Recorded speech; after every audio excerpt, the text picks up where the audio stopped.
ang mga kwento ng pag-ibig, kwento ng buhay at kwento ng pag-asa dito sa Barangay Love Stories. Love Stories.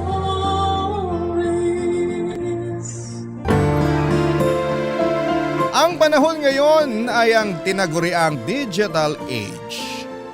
Sa bawat pag-click, ang ating mga pangarap at hangarin ay tila mas madali nang abutin. Ikaw kabarangay, may karanasan ka na ba sa online world na hinding-hindi mo makakalimutan? Dear Papa Dudut, magandang araw po sa inyo Papa Dudut at sa ating mga kabarangay. Ako po si Aubrey, 40 years old na ako ngayon. Pero habang sinusulat ko ito ay para bang kahapon lang ang mga nangyari. Kahit matagal na pala. Gusto ko pong ibahagi sa inyo ang kwento ko noong 2009. Nung nagsimula talagang sumabog ang social media at internet.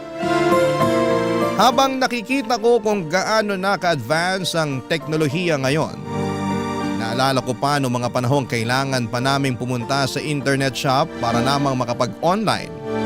At sobrang saya ko na merong wifi at front camera ang cellphone ko. Ngayon ay parang imposible na yata ang walang touch screen sa cellphone, hindi ba? Sobrang bilis ng pagbabago po ng panahon. Lumaki ako sa isang pamilyang may kaya, Papa Dudut. Lahat ng gusto ko ay ibinibigay sa akin ng mga magulang ko at dahil ako lang ang anak.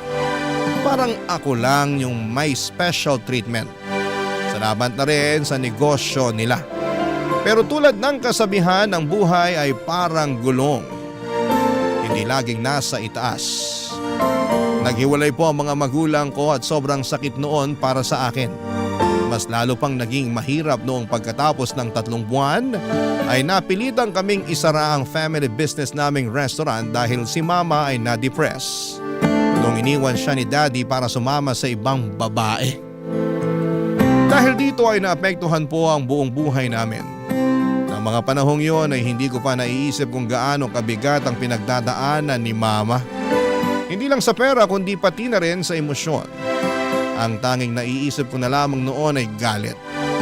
Galit sa paghihiwalay ng mga magulang ko pero mas galit ako kay daddy na nawala na lang na parang bula, Papa Dudut. Pero si mama hindi siya sumuko. Itinaguyod niya akong mag-isa. Nagrenta kami ng maliit na bahay kasi naibenta na lahat ng ari-arian namin, Papa Dudut. At hinati nila ni daddy ang pera bago tuluyang nawala si daddy at sumama sa babae niya. Ginamit ni mama ang pera na yon para makapagsimula kami ng panibago. Ginawa po ni mama ang lahat para mabuhay kami. Pero ako ay hindi ko nakita ang hirap at sakripisyo niya. Hindi ko po nasundan ang tapang at lakas niya, Papa Dudut. Nung naghiwalay ang mga magulang ko ay para akong nawalan ng direksyon. Parang ang pakiramdam ko ay sinusundan ako ng madilim na ulap at wala na akong patutunguhan. Nag-drop out ako sa university at second year college lang ang natapos ko. Ang naging escape ko na lamang po ay ang pumunta sa internet cafe o di kaya ay makipag-inuman kasama ang best friend ko na si Terry. Pareho kaming drop out at pareho din kami ng university na pinanggalingan. Papa Dudut, nakita ni mama kung paano ko unti-unting sinayang ang buhay ko. Habang sinusulat ko po ito, Papa Dudut, ay ramdam ko pa rin ang pag-aalala at pagmamahal ni mama sa akin. Pero sa mga panahong yon, puro galit at sama ng loob ang nararamdaman ko. Hindi ko nakikita ang mga sakripisyo at pagmamahal ni mama. Dahil ang tanging iniisip ko lang po ay ang sarili ko at ang mga sugat sa puso ko ng mga panahong yon, Papa Dudut.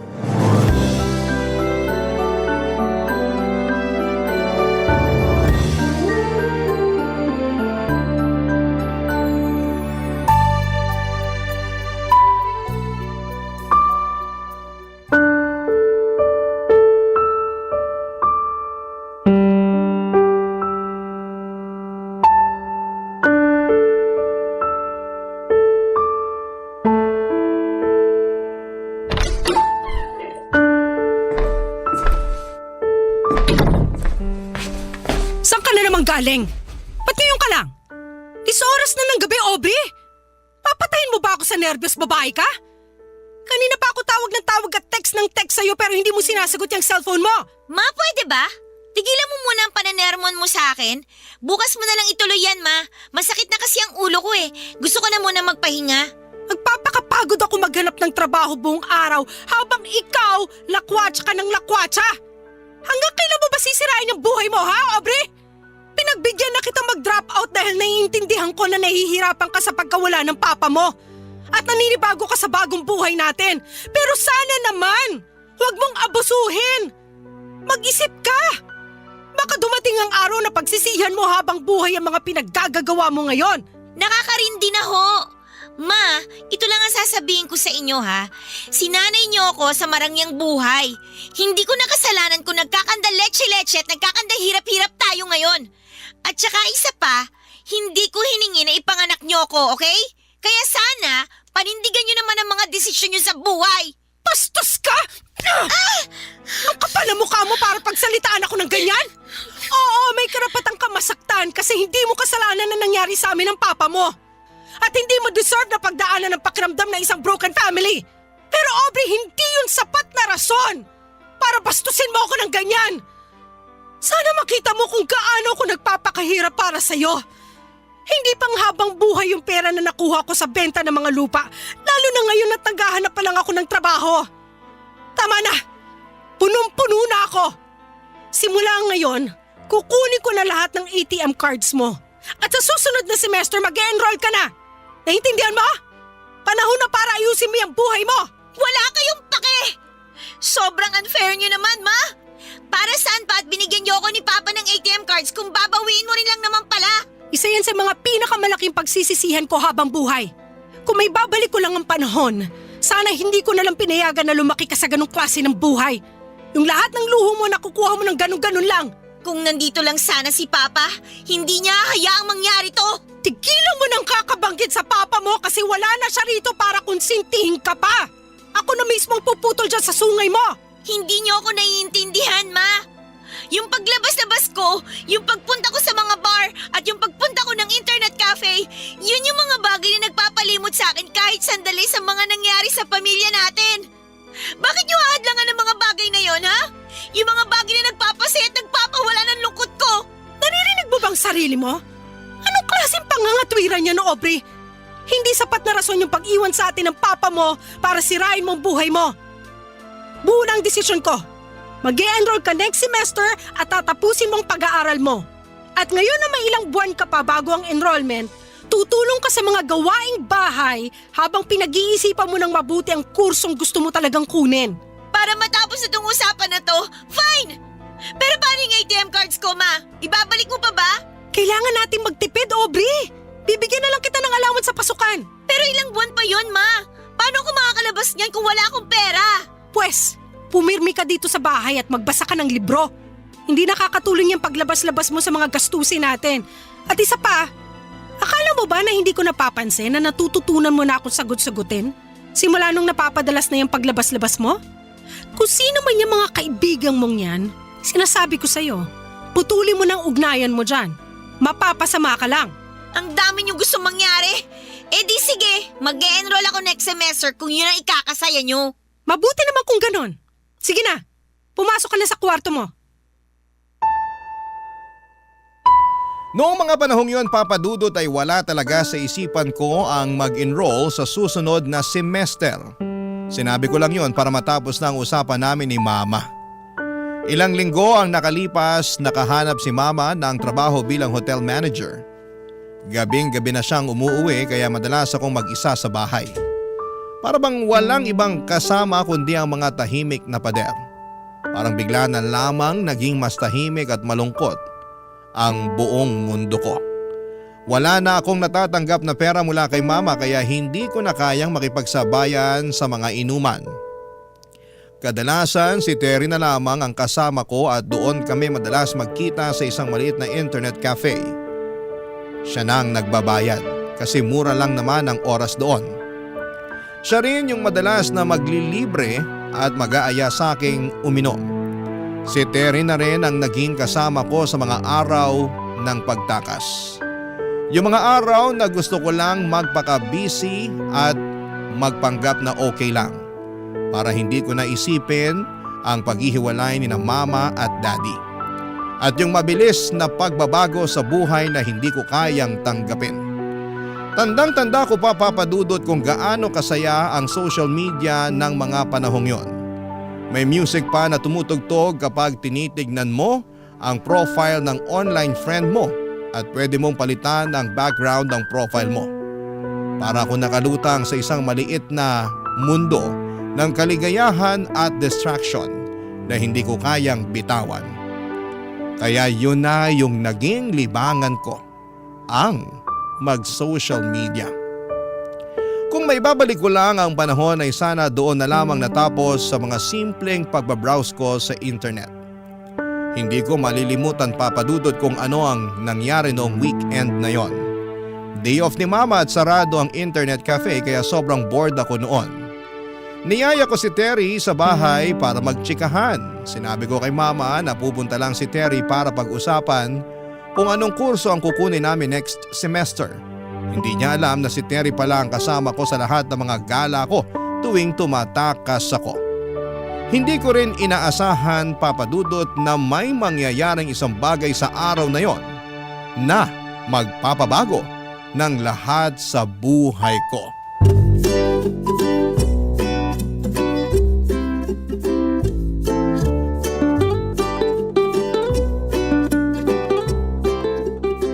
Dito na muna tayo habang nagluluto pa si Mama.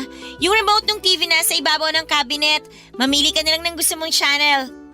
Teka lang, ba't nga pala may dala-dala kang bag? Nagbebenta ka na ba ng encyclopedia? Luka-luka, may dala ako na sigurado akong ikakatuwa mo. Surprise! May dala akong laptop!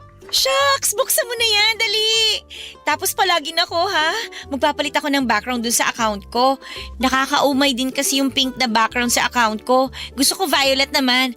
Papalitan ko na rin ng music yung account ko. Girl, di ka pa ba nagsasawa kaka-social media mo? May mas maganda akong suggestion. Ano naman yung mas magandang sinasabi mo? Try mo kaya mag-register sa dating website. Tutal, maganda ka naman at magaling ka pa mag-English. Sigurado akong hindi ka mahirapan makipag-chat sa mga foreigner. Sira, wala akong balak magpakasal sa foreigner, no? At isa pa, ayoko maniraan sa ibang bansa. Bakit ko naman pahihirapan ang sarili ko doon kung pwede naman mag-enjoy dito sa Pilipinas? Ikaw na lang, idadamay mo pa ako sa kalokohan mo eh. Kung kasing ganda lang kita at kung magaling lang sana ako mag-English, matagal na akong gumawa ng account, girl. Pero anyway, andito na to. Sayang naman yung beauty mo. Pakinabangan na natin. Wala namang mawawala kung susubukan mo lang, di ba? Sige na. Bahala ka nga. Yan, ganyan. Tapos na. Ayan na ang account mo. Pero wait, kailangan natin lagyan ng magandang profile picture to. Sandali lang. Ano na naman ba yan, Terry? Ba't ka may daladalang digicam? Girl, lagi ako may dalang digicam, no? Ang pangit kaya ng camera quality ng cellphone ko. 2 megapixels lang. Wala pang flash. Kaloka. Di bale, on na yung digicam. Post ka na, dali. Oh, kunan na kita ha. 1, 2, 3. Ayan, okay na yan. Oh girl, gawin ko lang ng hocus-pocus to. Kalma ka lang muna dyan. Nai-transfer ko na yung picture mo sa laptop.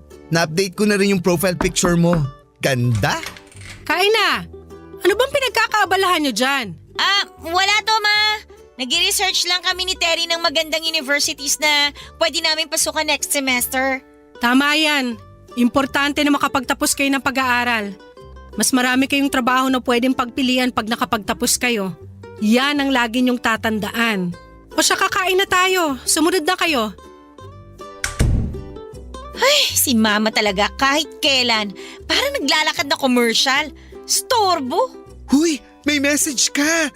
Hi, I'm Michael. How are you?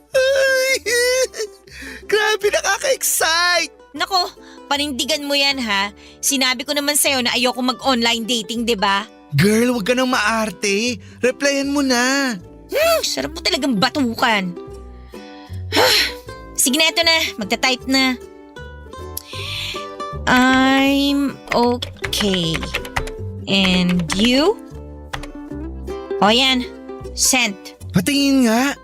Oh my gosh, girl! Tingnan mo tong inbox mo. 40 messages na. Di pa nga nag-iisang oras simula nang ginawa natin tong account mo, ha? Blockbuster ka, girl! Ay, totoong messages pala yan? Kala ko chainmail eh. Baliw! May chainmail bang nangungumusta sa'yo? Oh, eto isa. Sabi nito, maganda ka raw. Alam ko. Sira ka talaga. Ayusin mo na kasi reply mo sa mga yan para may pang-alak at tsibog tayo.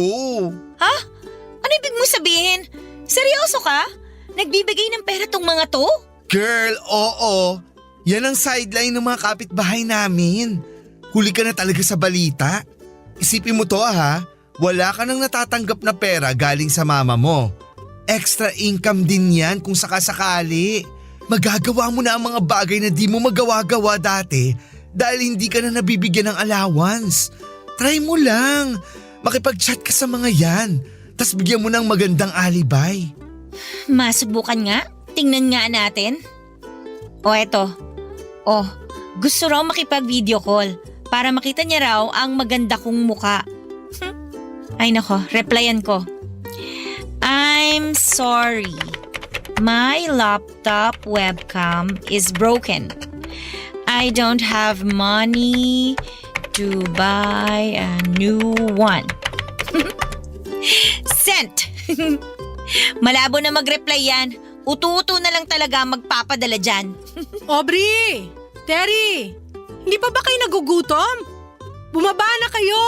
Teka nga, sagutin ko lang si Mama. Bababa na po, Ma! Sandali na lang! Aubrey! Halika dito! Dali! Ito naman, kung makasigaw akala mo nasunugan. Bakit ba? Nag-reply yung foreigner. Ibibili ka ro ng bagong laptop. Hiningi yung account number mo. Nagpapatawa ba yan? Loka-loka, send mo na kaya yung account number mo. Teka.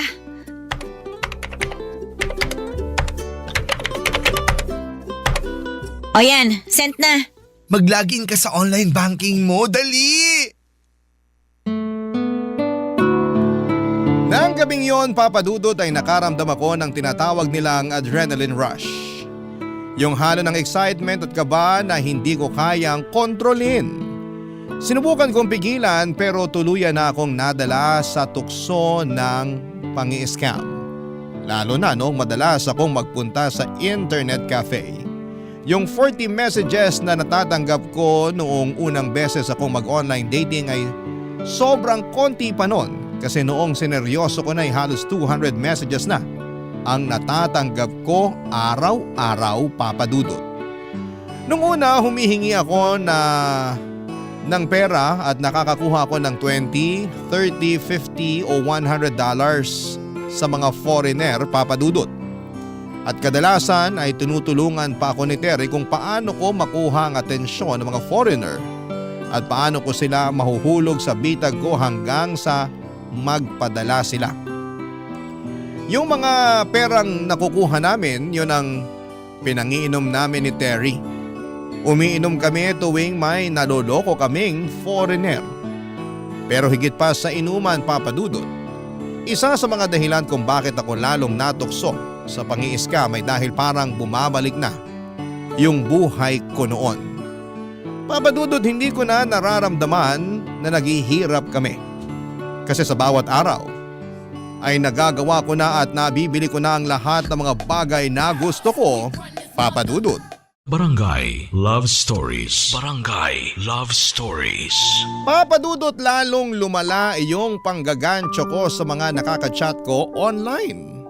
Habang tumatagal ay mas gumagaling ako sa paggawa ng mga alibay para makahut-hut ng mas malalaking pera sa mga foreigners. Parang habang tumatagal ay mas lumalawak ang imagination ko at mas gumagana ang utak ko sa mga kwento at alibay. Parang nga yatang mas grabe pa ang utak na ginagamit ko sa paggawa ng mga alibay kaysa sa mga homework ko noong nag-aaral pa lamang ako, Papa Dudut. Noong dumami at dumami na ang pera na natatanggap ko, Mas naging malupit din yung mga panglilibre ko sa mga kakilala ko at kay Terry na rin. Pero alam mo Papa Dudut, tuwing nakakapagbigay ako ng pera kay Terry kapag humihingi siya ay gumagaan yung pakiramdam ko. Parang kahit papaano ay nababayaran ko na siya sa lahat ng panlilibre niya sa akin dati. Lumipas ang isang buwan at medyo nabagot na ako sa araw-araw kong panggagancho, Papa Dudut. Nakakasawa na yung mga paulit-ulit na sinasabi ko sa mga foreigners. Hindi naman ako nagsasawa sa pera, Papa Dudut, pero nararamdaman ko na parang napapagod na ako sa ginagawa ko. Para bang nabe-burn out na. Hanggang sa isang gabi habang nagiinuman kami ni Terry ay kinausap niya ako tungkol sa isang bagay na talaga namang nagpatigil sa lahat ng iniisip ko.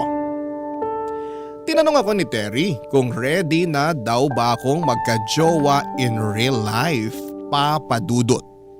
Sinabi ko lang sa kanya na darating din yung panahon, pero sa ngayon ay mas pinapriority ko pa rin yung dating sites kasi nandyan ang pera. Medyo doubtful pa ako sa ideya ng pagmamahal kasi sa totoo lang ay hindi ko po talaga nararanasan pa ang mga bagay na yon, Papa Dudut.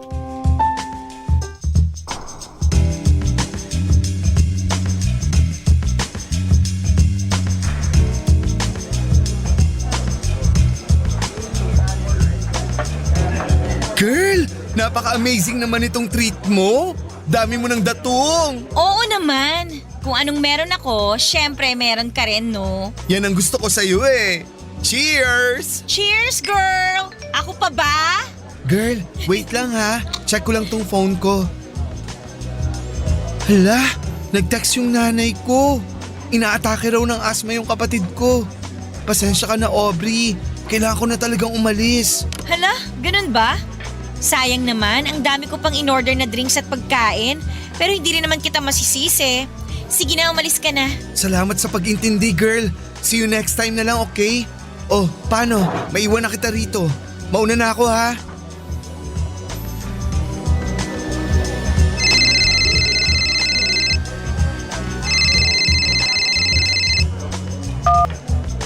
Hello, Ma? Hoy, Aubrey! Akala mo ba hindi ko napapansin na napapadalas na yung paglabas mo ng 10 oras ng gabi? Ano naman ngayon kung lumalabas ako ng 10 oras ng gabi? Hindi na naman ako nangihingi ng pera sa'yo, di ba? Kaya ko ng sarili ko, kaya please lang, Ma. Wala kang modo! Bastos kang bata ka! Hoy, Aubrey, hanggang nakatira ka sa bahay ko, ako ang masusunod. Naiintindihan mo? Sagot! Ma, utang na loob naman. Mamaya na natin pag-usapan to, okay? Pauwi na rin naman ako eh. Hintayin mo na lang ako dyan. Bilisan mo, umuwi ka na! Sige na, bye. Hello, miss. Mag-isa ka lang ata. Kaalis lang nung kasama ko. Actually, paalis na rin ako. O, teka. May kilala ka bang gumagawa ng relo? Ha? Kasi may sira ata relo ko pag ikaw kasi ang kasama ko eh. Humihinto yung oras ko. Yung ulo mo ba may sira rin? Grabe ka naman, hindi ka mabiro. 30 nga pala. Aubrey, Sandali, wag ka muna umalis. Dito ka lang muna. Samahan mo ako. sa palagay ko mas okay rin to kesa umuwi pa ako sa bahay namin. Puro sermon lang naman ang aabuti ko kay mama dun eh.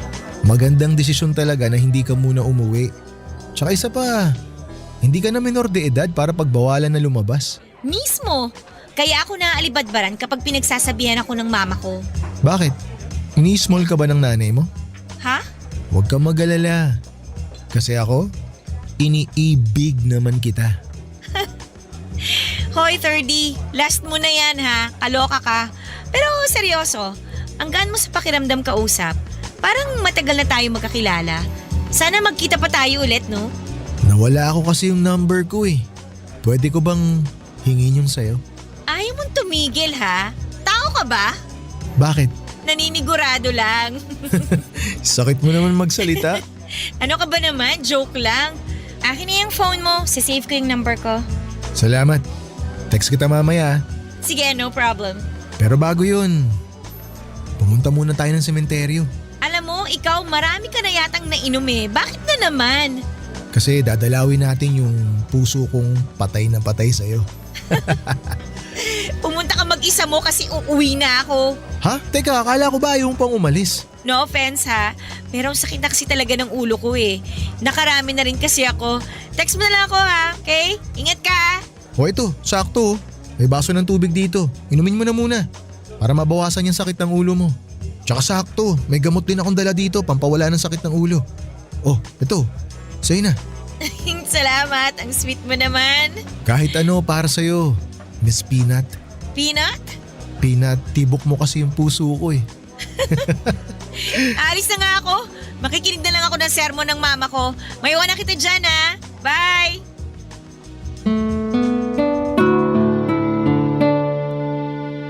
Papadudot, kahit na medyo masungit ang trato ko kay 30 ng gabing yon ay hindi ko talaga maitatanggi na kinilig ako.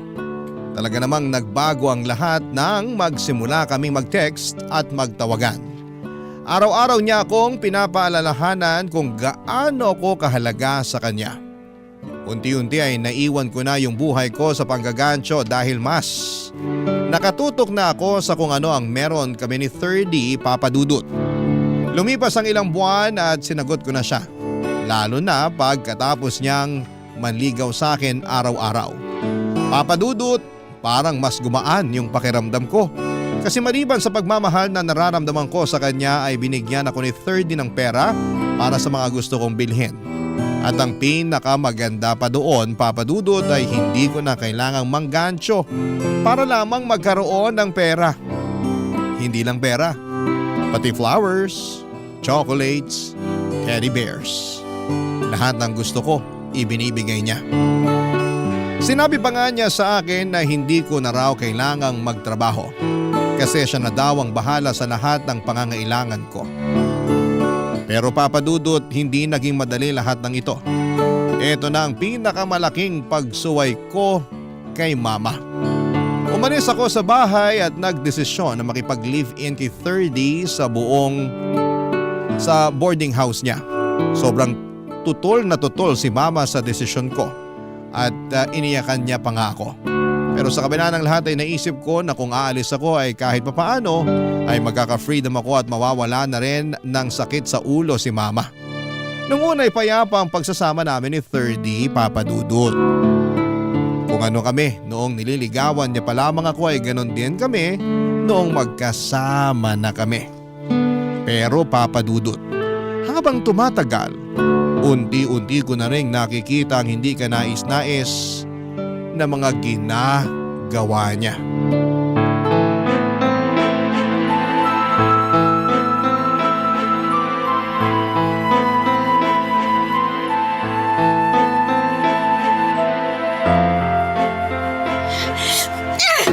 Aubrey, seryoso ka ba?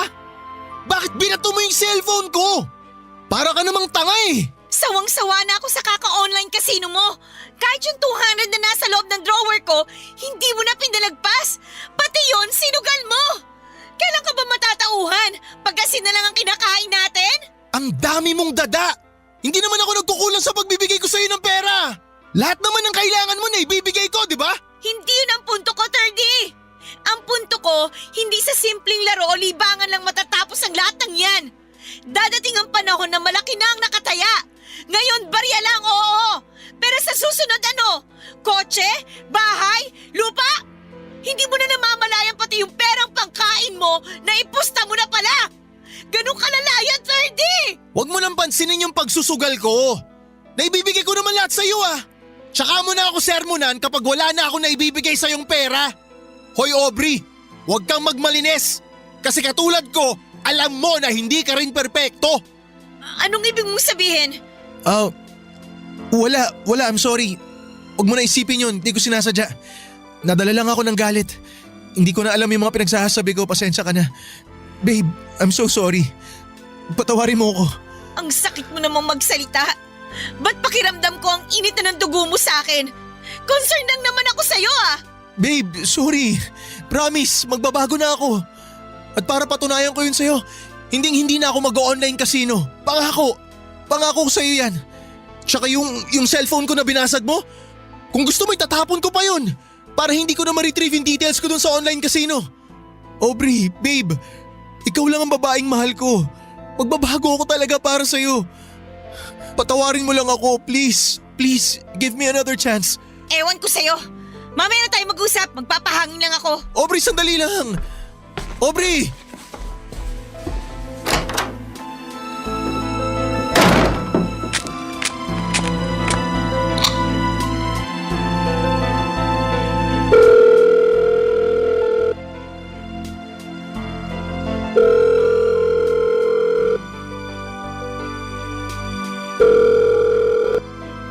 Girl, kumusta? Hello, Terry. Long time no see. Kumusta ang buhay may ka-live-in? Eto, masakit sa ulo pero kinakaya naman.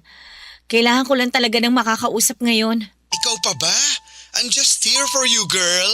Kahit matagal na tayong hindi nagkikita, alam mo namang nandito lang ako para sa'yo. May iba ako. Kumusta ang love life mo? Kailan ang kasal, ha? Ay, susme, Terry. Hindi pa nga ako nakaka-move on dun sa away namin tapos kasal na kagad yung gusto mong pag-usapan. Bakit hindi? Nakikita ko mga pictures niyo sa social media. Mukhang mahal na mahal niyo naman ang isa't isa. Sobrang sweet niyo pa nga. At girl, hindi ka na rin pabata. Sooner or later, magpapakasal ka rin naman. So bakit hindi na sa taong sobrang kilala mo na, di ba? May point ka. Pero ganito kasi yun eh. Ilang beses ko na siya nahuhuling nag-o-online casino at palala na ng palala yung pagka-addict niya sa pagsusugal. Hihintayin ko pa ba na malubog ako kasama niya ng dahil lang sa lintik na pagsusugal na yan? Girl, ang harsh mo naman. Alam mo kasi, ganito lang yan. Lahat tayo may amats naman eh. May kanya-kanyang tama lang naman.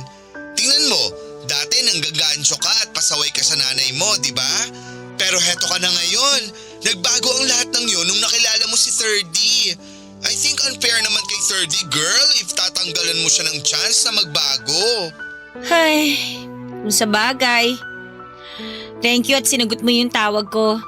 Nagpapasalamat ako kasi kahit hindi na tayo ganun kadalas magkita, nandiyan ka pa rin para damayan ako. Salamat ha. Ano ka ba? Wala yun. Basta ikaw.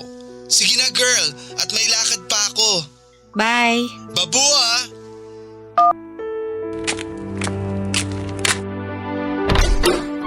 Babe! Buti bumalik ka agad. Babe, sorry talaga, hindi ko na uulitin. Promise, bigyan mo lang ako ng second chance. Hindi ko na talaga uulitin, hindi na ako mag-online casino. Please, patawarin mo na ako. Huwag ka na mag-alala, babe. Pinapatawad na kita. Talaga? Oo. Binibigyan na kita ng second chance. Basta huwag ka na magsusugal, ha? Panghako. Thank you sa second chance na to. I love you, babe. I love you too, babe.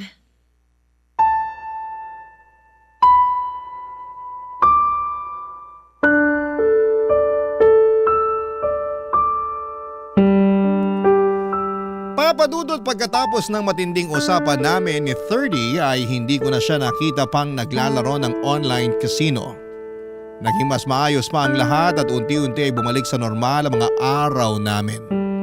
Pagkalipas ng ilang buwan ay nag-rent kami ng mas malaking apartment. Oo, may mga tampuhan paminsan-minsan.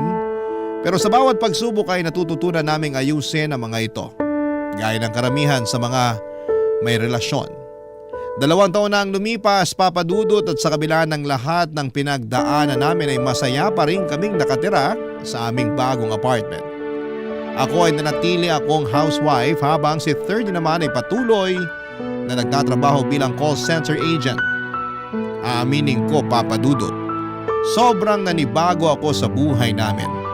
Sanay kasi akong magpakasaya sa marangyang pamumuhay, lalo na nung nakipag-usap ako sa mga foreigner noon. Pero iniwan ko ang lahat ng yon, ang mga material na bagay at pati na rin ang pagiging mabuting anak kay mama. Hindi ko na siya nakakausap mula noong sumama ako kay 30. Gustuhin ko mang makipag-ayos ay hindi ko magawa dahil alam kong magagalit lamang siya. Kaya't pinagpalibang ko na lang siya hanggang sa dumaan nga ang mga taon. At hindi ko na namamalayan kasabay ng mabilis na paglipas ng panahon ay nagpakasal kami ni 30. Bukas ang puso ko sa pagpapakasal kay 30, Papadudot. Gusto ko ng isang buo at masayang pamilya para sa magiging anak namin. Isang pangarap na matagal ko nang inaasam. Ngunit hindi ko naranasan. Hindi ko naisip na mag-prenuptial agreement noon kasi si 30 ang nag-aalaga sa amin. Wala akong sariling kita, housewife lamang ako kaya't sobrang kampante ako noon, Papa Dudut. Isang araw, Papa Dudut, akala ko ay yun na ang magiging buhay ko, ang masaya at tahimik na buhay na puno ng pagmamahal sa pamilya. Hanggang sa nagbago na ang lahat. Una, nagkaanak kami ni 30, isang batang lalaki. Grabe, Papa Dudut. Sobrang saya ko noon at naisip ko na baka eto na ang tamang pagkakataon para ipakilala ko siya kay Mama. Pero isang araw ay may dumating na mensahe sa social media ko. Ang abogado ni Mama ay nag-message sa akin. Sabi niya ay pumanaw na raw si Mama at ayon sa last will and testament niya, iniwanan ako nito ng 10 million at 2 properties. Papadudot, sobrang sakit ng puso ko at hindi ko man lang naayos ang mga hindi pagkakaintindihan namin bago siya pumanaw. Napag-alaman ko, Papadudot, na namatay si Mama sa sakit na breast cancer. Para akong tinusok sa dibdib. Hindi ko man lang siya nasamahan sa mga huling araw niya. Pero kailangan kong maging matatag, lalo na't may anak na kami ni 30. Pumunta kami sa burol ni Mama at ilang buwan pagkatapos ay ibinenta ko na mga properties na iniwan sa akin ni Mama. Kasabay ng 10 million na ipinamana niya, bumili kami ni 30 ng house and lot sa mas maginhawang lugar. Pati na rin ang condo unit at 2 pang properties. Iniisip ko noon, Papadudot, na tapos na ang lahat, na nagsimula na kaming magbago at natutunan na naming magpatawad at mag-move on. Akala ko ay settled na kami at ang lahat ng mga pagsubok ay nagwakas na. Pero hindi ko inaasahan, Papadudot, na may isang pagsubok pa pala ang darating. Isang pagsubok na magpapaluhod sa pananampalataya ko at susubok sa tibay ng puso ko. Barangay Love Stories. Barangay Love Stories. Tandang-tanda ko pa ang lahat, Papadudot. Isang gabi habang naliligo si 30 ay panay ang ring ng cellphone niya. Sinagot ko ang phone at iniisip ko na baka supervisor niya lamang sa call center. Pero laking gulat ko nang marinig ko ang isang pamilyar na boses sa kabilang linya. Pinatay ko kagad ang tawag at doon ay nagsimulang gumuho ang aking mundo. At mas lalong nagdilim ang paningin ko nang tinext noong tumawag ang location niya at kung saan sila magkikita. Para akong binigyan ng matinding saksak sa puso ko, Papadudot. Parang magugunaw na ang mundo ko pero hindi ako pwedeng magtanim ng maling hinala. Kailangan ko munang makasigurado. Nang matapos maligo si 30 ay sinabi niya sa akin na aalis siya para bumili ng gamit para sa bata. Pero hindi ako makapaniwala sa sinabi niyang yon.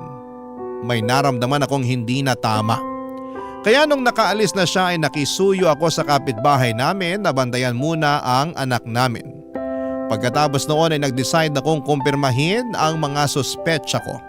Pumunta ako sa address na nabasa ko at ang sumunod na nakita ko ay isang bagay na nagpatindi ng dilim ng paningin ko.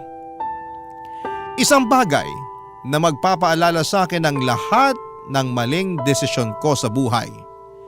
Isang bagay na magpapakita sa akin ng mga lihim na tinago ni 30 at isang katotohanan na hindi ko na kayang kalimutan pa, Papadudot.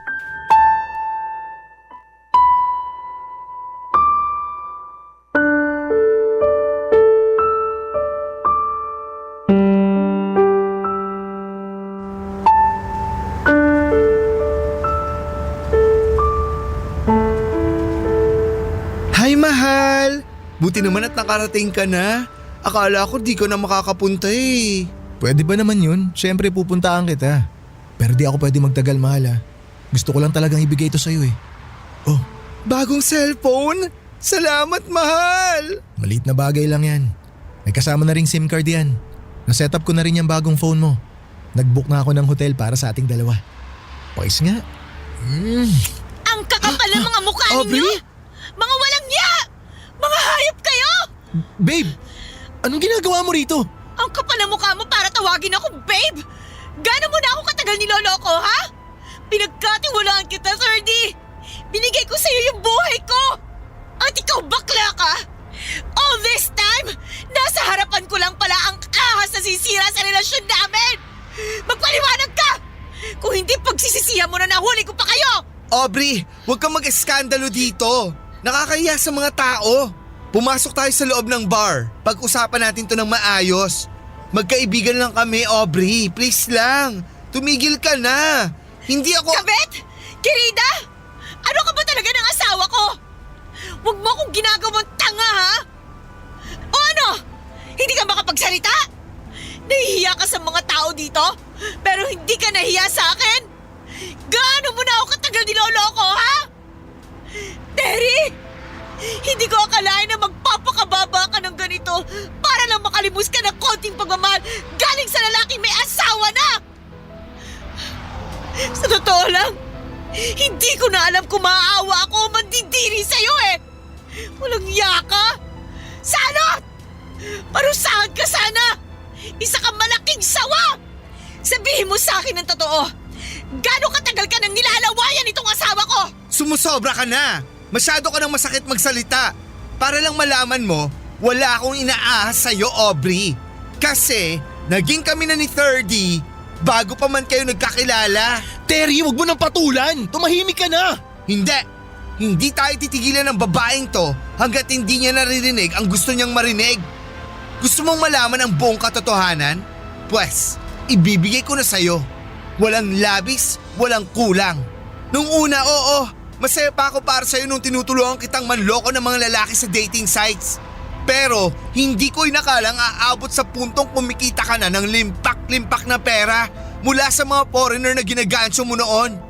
Kaya ako kinumbinsi si 30 na ligawan ka.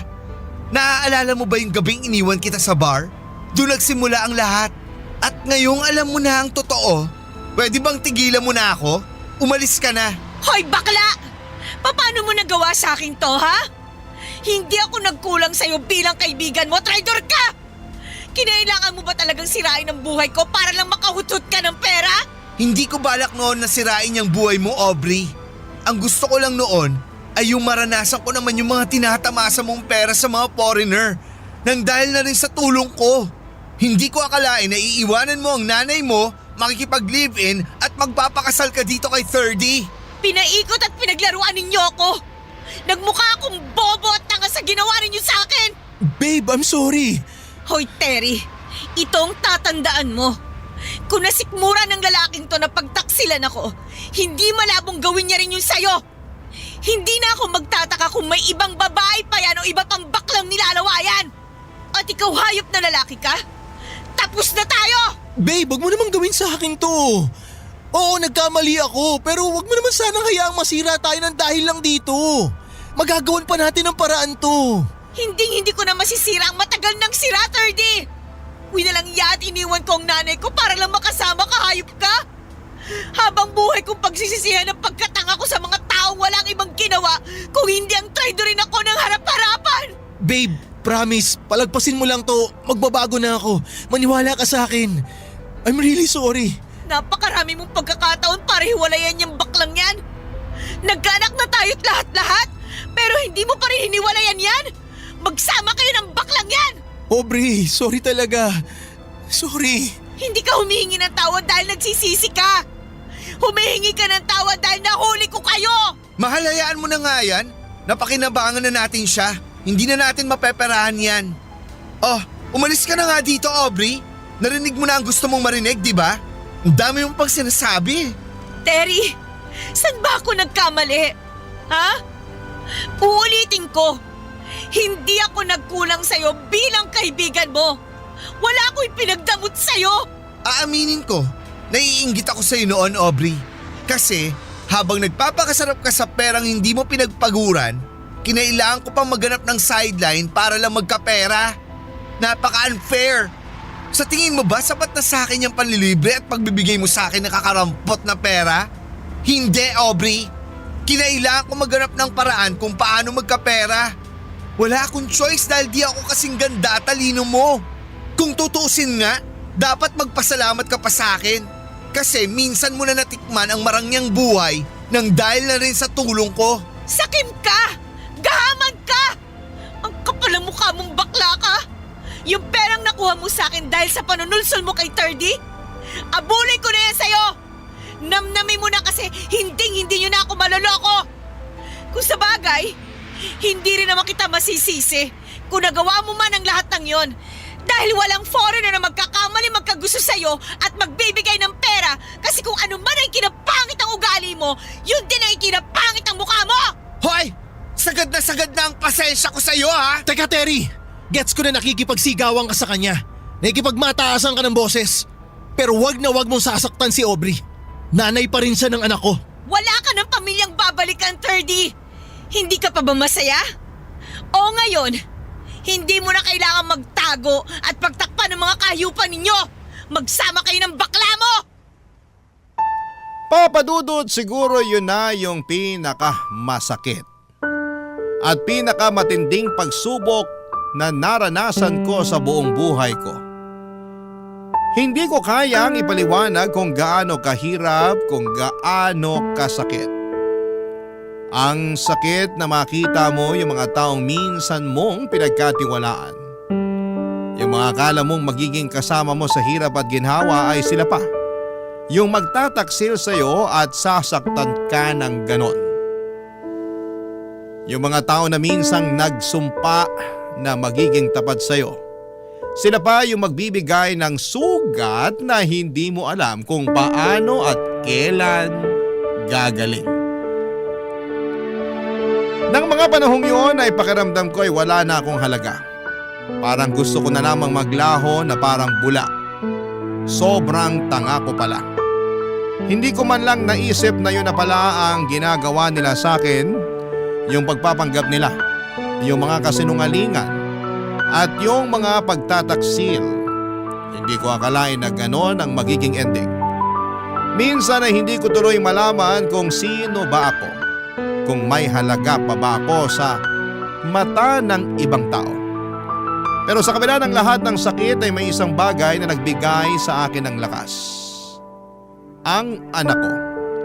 Siya na lamang ang naging dahilan kung bakit hindi ako sumusuko. Kung bakit hindi ko hinayaan na ang sakit na ito ang magtakda ng aking kapalaran. Dati ang iniisip ko lamang ay ang sarili ko at ang mga nararamdaman ko. Pero ngayon lahat ng yon ay nagbago na. Siya na lang ang aking lakas. Siya ang aking gabay at siya ang dahilan kung bakit patuloy akong lumalaban, papadudot.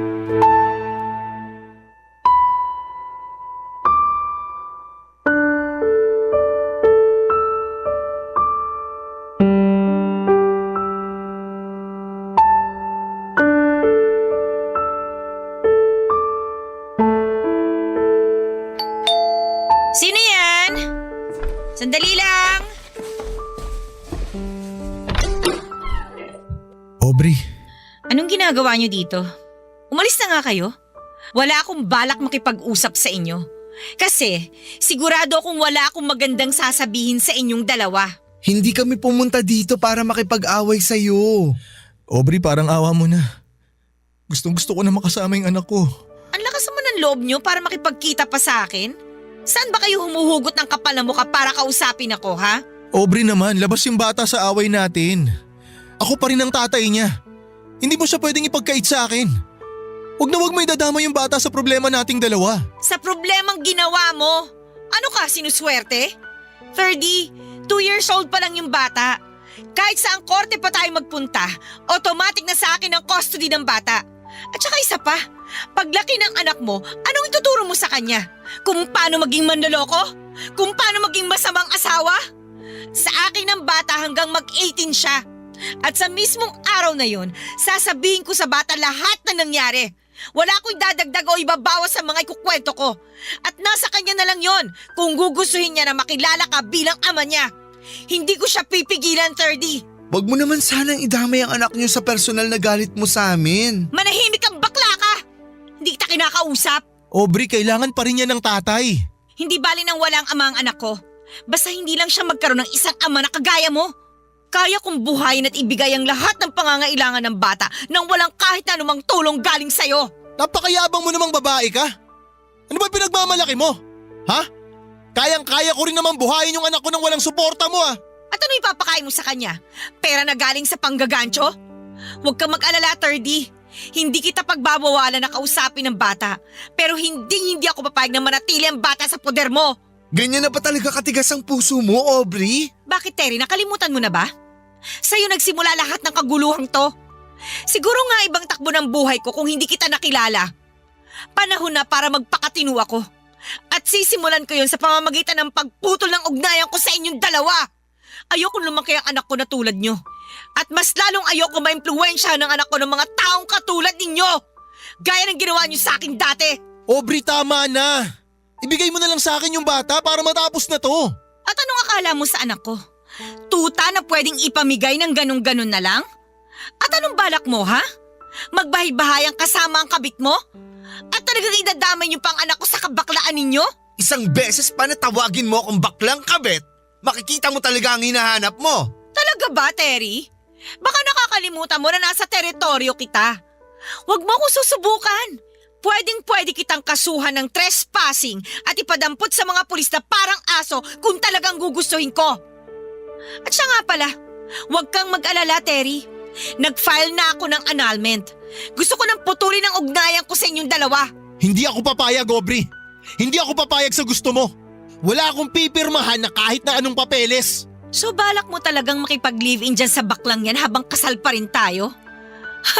Grabe ka, 30. Malala ka na. Wala kang magagawa. Kahit hindi ka sumali ng hearing, matutuloy at matutuloy ang annulment. Wala ka na magagawa dahil desidido na ako mawala ka sa buhay ko. Ano pa bang gusto mo, Aubrey? Gusto mo ba na magkabalikan kayo ni 30? Magpaparaya ako. Huwag mo lang ilayo sa kanya ang anak niya. Para saan pa? Para mahututan nyo na naman ako ng pera? Oy, di bali na lang. Sa'yo na yung tira-tira at pinaglumaan ko, Terry. Napakalaki kong tanga. Kung may babalik ko lang ang panahon, sana nakinig na lang ako kay mama eh. At sana hindi ko na lang sinuway lahat ng gusto niyang mangyari sa akin. Pero huli na ang lahat. At ang magagawa ko na lang ngayon, protektahan ang anak ko laban sa masasamang loob at mapagsamantalang mga tao katulad ninyo. Napakawalang kwenta mo talaga, Aubrey. Tandaan mo to ha, hindi pa tayo tapos. Kukuha ako ng abogado. Ipaglalaban ko yung karapatan ko sa anak ko. Makinig ka sa akin, babae ka. Pag nakuha ko yung bata, ilalayo ko siya sa'yo. Hindi mo na siya makikita kahit kailan. Pangako ko yan. Talaga, 30? Gagamitin mo pa ang bata para sadya akong pahirapan? Yan talaga yung problema sa'yo eh. Hindi ka nakikinig sa mga sinasabi ko. Kailangan ng bata ng tatay, kailangan niya ng father figure. Paano mo mapapalaki ng maayos yung bata na hindi niya kasama yung tatay niya? Sabi mo nga sa akin, kaya mas mabuti na sa amin ni Terry sasama yung bata. Kasi alam ko naman na di mo kakayaning mag-alaga. Yan! Yan ang totoong ikaw, 30! Lumalabas na ang tunay mong kulay. Dapat pala, sa simula pa lang, pinakita mo na sa akin kung gaano kaitim yung budhi mo para hindi na sayang ang oras ko. Kung may hindi ako pinagsisisihan sa nangyari sa atin, yun na yung anak ko. Pero tama yan, kumuha ka ng abogado mo. Yung abogado ko na rin ang kakausap sa inyo dahil sawang-sawa na ako sa mga pagmumukha ninyo. At ito ang tatandaan mo, 30 ha. Hindi ako makakapayag na bigyan mo ng trauma ang anak ko sa gagawin mong yan. Korte na ang bahalang magdesisyon at sigurado ako mas malakas ang laban ko kaysa sa inyo. Ah, ganun. Eh di sige, tingnan na lang natin. At kung ako sa'yo, Terry, mag-isip-isip ka na. 2 tao lang ang makakapagpabagsak sa'yo. Ang sarili mo at ang lalaking yan. Tapos na ang usapang to. Makakalis na kayo. Umalis na kayo bago tuluyan pang magdilim ang paningin ko. Nasabi ko na lahat ang kailangan nyo marinig. Magkita-kita na lang tayo sa korte. Papadudot na tuloy po ang annulment ko kay 30 at ako ang napili ng korte bilang pangunahing tagapangalaga ng anak ko. Dahil wala kaming prenup agreement ay kalahati ng mga ari-arian namin ang napunta sa kanya kahit na karamihan ay mula sa mana ng mama ko. Kahit masakit ay natutunan ko na ang lahat ng ito ay bunga ng mga maling desisyon ko noong nakaraan. Nagpasya ako na mag-focus sa anak ko at sa aming bagong buhay. Lumipat kami sa probinsya at bumili ng maliit na bahay malapit sa eskwelahan ng anak ko. At kahit na hindi madali ang transition ay kinaya ko yon. Sa ngayon ay nagtatrabaho ako bilang online English teacher at 12 years old na ang anak ko. Napakabait niyang bata, kabaliktaran ko noong kabataan ko. Nagtanong siya tungkol sa ama niya at habang gusto ko sanang makipag-ugnayan kay 30, ang huling pag-uusap namin ay noong naghatian kami ng ari-arian. Isang araw na lamang ko na lamang sa social media na si 30 at si Terry ay nasangkot sa iligal na gawain at nakulong. Nag-alala ako kung paano ko ito ipapaliwanag sa anak ko pero alam kong darating ang tamang panahon at magiging handa siya kapag mas malawak na ang kanyang pag-iisip. Bilang isang single mom, nagsusumikap ako para sa anak ko, Papa Dudut. Ngayon po ay nagdesisyon akong magbalik eskwela at third year college na ako sa kursong Mass Communication. Sa tuwing ako ay nag-review ay nandyan ang aming helper upang tumulong sa mga gawaing bahay at pangangalaga ng anak ko. Pinipilit kong makapagbigay ng magandang buhay sa anak ko at magpatuloy sa pag-abot ng aking mga pangarap. Napagtanto ko po, Papa Dudut, na hindi kailangang manloko o magtaksil para magtagumpay. Mas mahalaga ang magpasalamat at makontento sa kung ano ang meron tayo. Kung hindi tayo marunong makontento, ang negatibong emosyon ng siyang patuloy na hahadlang sa atin. Natutunan ko rin kung gaano kahalaga ang pagiging maingat at mapili sa mga tao sa paligid natin dahil malaki ang epekto nila sa ating mga desisyon sa buhay. Sana po ang kwento kong ito ay magsilbing inspirasyon sa ating mga kabarangay. Maraming salamat po sa pagbibigay ng pansin sa aking kwento. Ang inyong forever kapuso at kabarangay, Aubrey. Barangay Love Stories. Barangay Love Stories. Anong say mo sa Barangay Love Stories na ito? Pagkwentuhan natin sa comment section yan.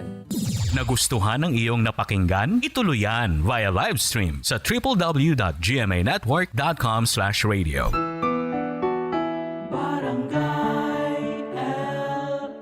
In Mega Manila, 97.1.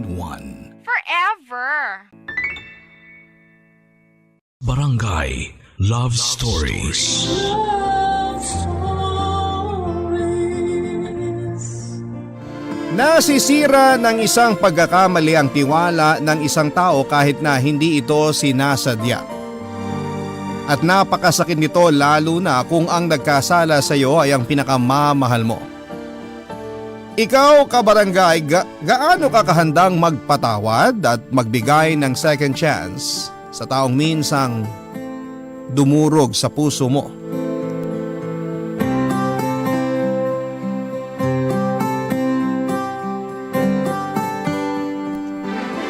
Dear Papa Dudut, bago ko po simulan ang aking storya ay nais ko po muna kayong batiin ng isang magandang tanghali. Itago niyo na lamang po ako sa pangalang Elvira, 31 years old, sa kasalukuyan na nakatira sa Valenzuela kasama ang biyanang ko. Meron po akong isang anak na babae, Papa Dudut, sa kinakasama kong si Mateo na isa namang kontraktor. 3 taon nang nakakalipas nang magsimula po kaming tumira dito sa Valenzuela. Ang totoo niyan ay tubong Pasig po talaga ako at doon na rin kami nagkakilala ni Mateo through common friends. Dati po kasing nagtatrabaho rin bilang sekretary ako sa isang private company hanggang sa niligawan nga ako ni Mateo at nabuntis.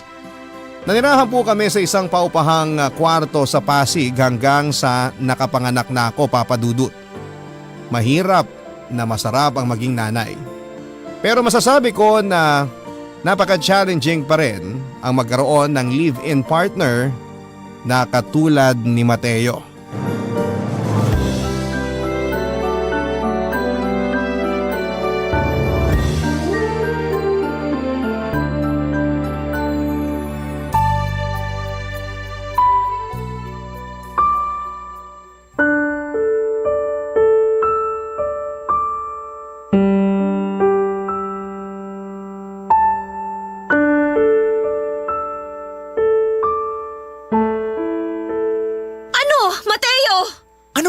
problema mo, Vera?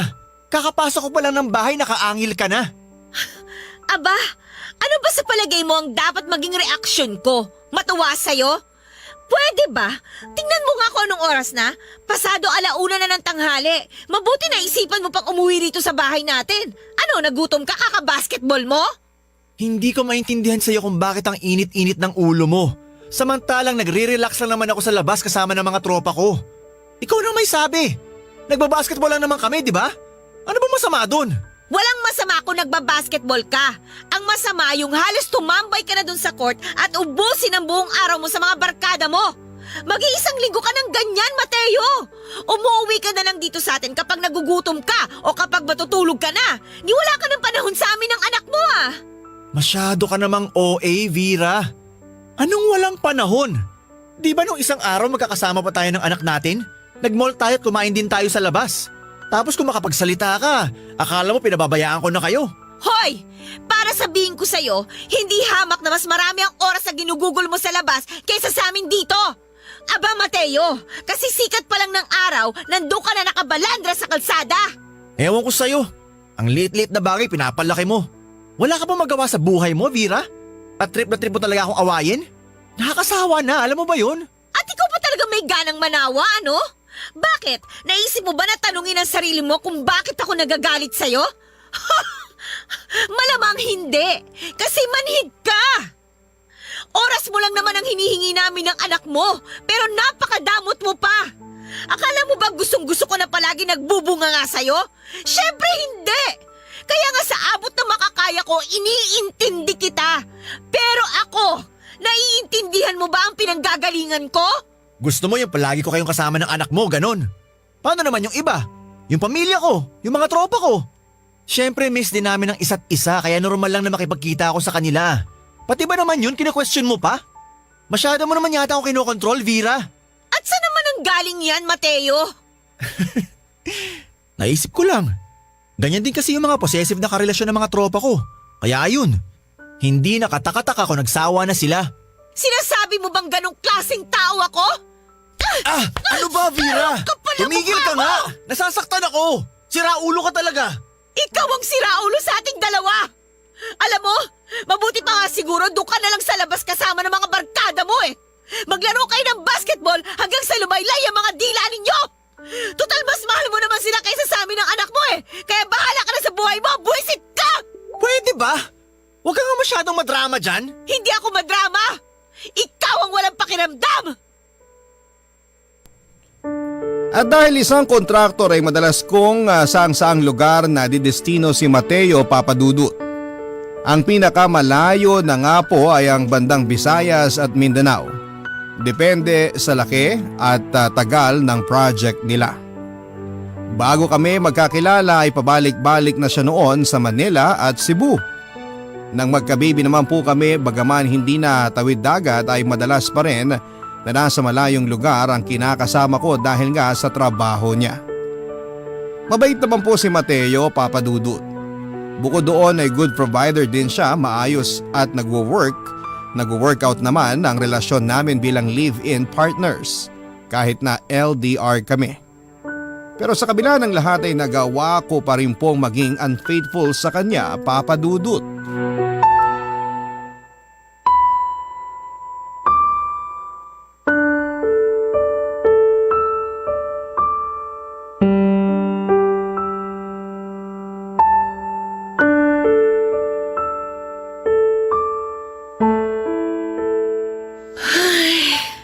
Ang lalim nun ah. Bakit? May problema ka ba? Oh, ikaw pala Hector. Napapansin kong para mag-iisang linggo ka ng ganyan. Anong ganyan? Yun bang parang aburido sa buhay? Tensyonado at mukhang stressed? Yung totoo, Vera, may problema ka ba? Wala. Ayos lang ako. Lokohin mong lelang mo. Huhulaan ko. Dahil ba yan kay Mateo? Ano na naman ang ginawa ng kulokoy na yun sa'yo? Ayun nga. Wala siyang ginagawa kundi puro basketball, panay sama sa barkada kapag gigimik, tapos gabing-gabi na siya umuwi sa amin ng anak niya. At alam mo yung nakakainis pa doon? Pakiramdam ko kami pa yung nakikihati ng oras niya eh. Pinag-usapan nyo na bang dalawa yan? Kung usap lang, syempre, halos mapaos na nga ako sa kasasabi sa kanya tungkol sa problema namin.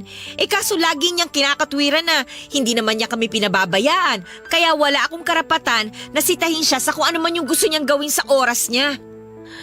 Ay, gets ko naman yun eh. Hindi naman ako makasariling babae para pagbawalan siya kung gusto niyang lumabas kasama ang mga barkada niya o makipagkita sa nanay at mga kapatid niya. Kaya lang, sinabihan niya akong possessive.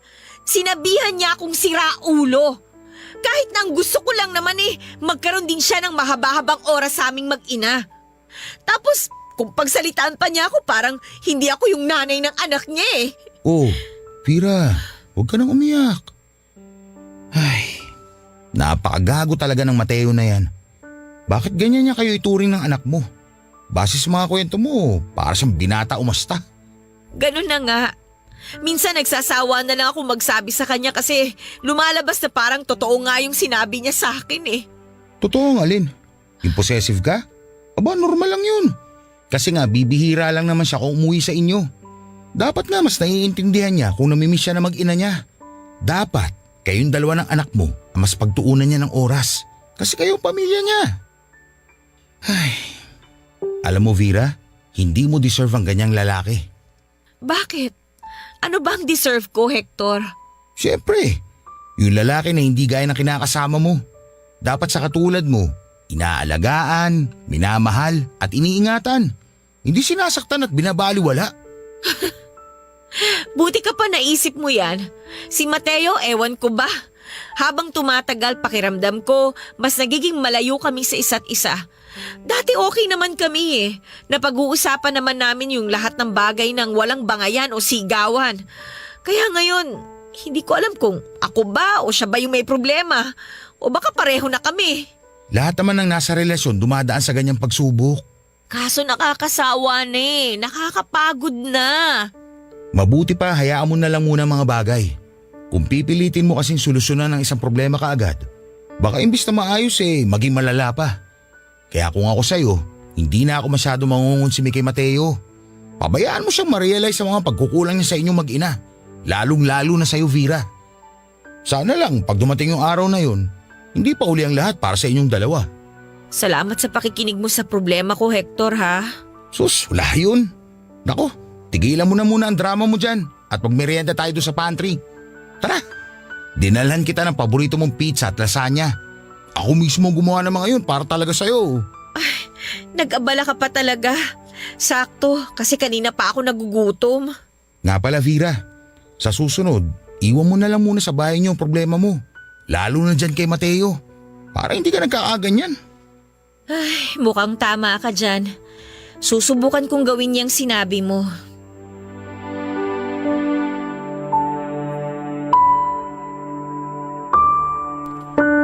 Papadudot 4 na taong gulang na po noon ang anak namin ni Mateo nang maisipan kong magtrabaho muli.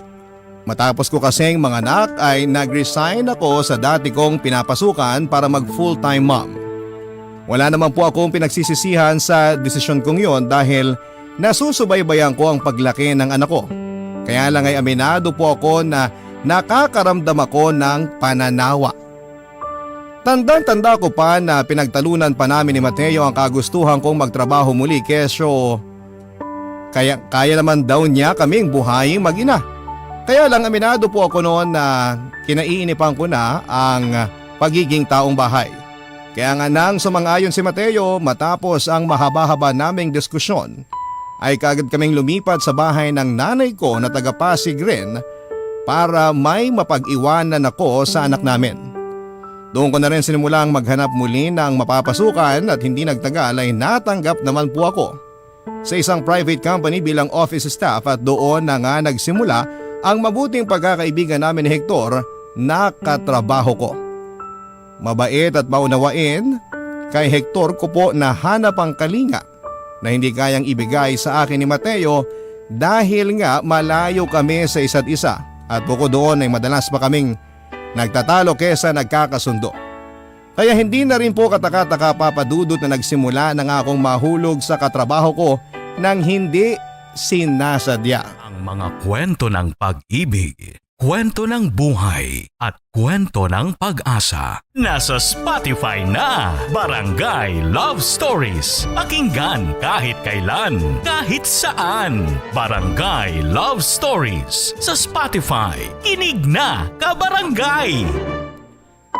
Papadudot, bukod sa tipikal naming pinagtatalunan ni Mateo, sa tuwing nasa bahay siya ay isa rin pong issue sa ka-live-in partner ko ay ang pagiging galante niya sa pamilya niya. Partikular na sa mga kapatid niya. Huwag niyo po sanang mamasamain at hindi po ako intermedita o masamang klase ng tao dahil lang sinisilip ko ang perang ibinibigay ni Mateo sa mga kamag-anak niya. Pero minsan ay hindi ko po talaga mapigilang magdamdam dahil pagdating sa amin ng anak niya ay tipid na tipid po siya. Palaging sapat lamang ang para sa amin, lalo na ang para sa akin. Pero sobra-sobra at nag-uumapaw naman pagdating sa pamilya niya. Samantalang dapat ay mas priority na niya kami, Papa Dudut. Yun din po ang dahilan kung bakit ginusto kong magtrabaho muli para naman magkaroon din ako ng sarili kong pera at hindi palaging umaasa sa kanya.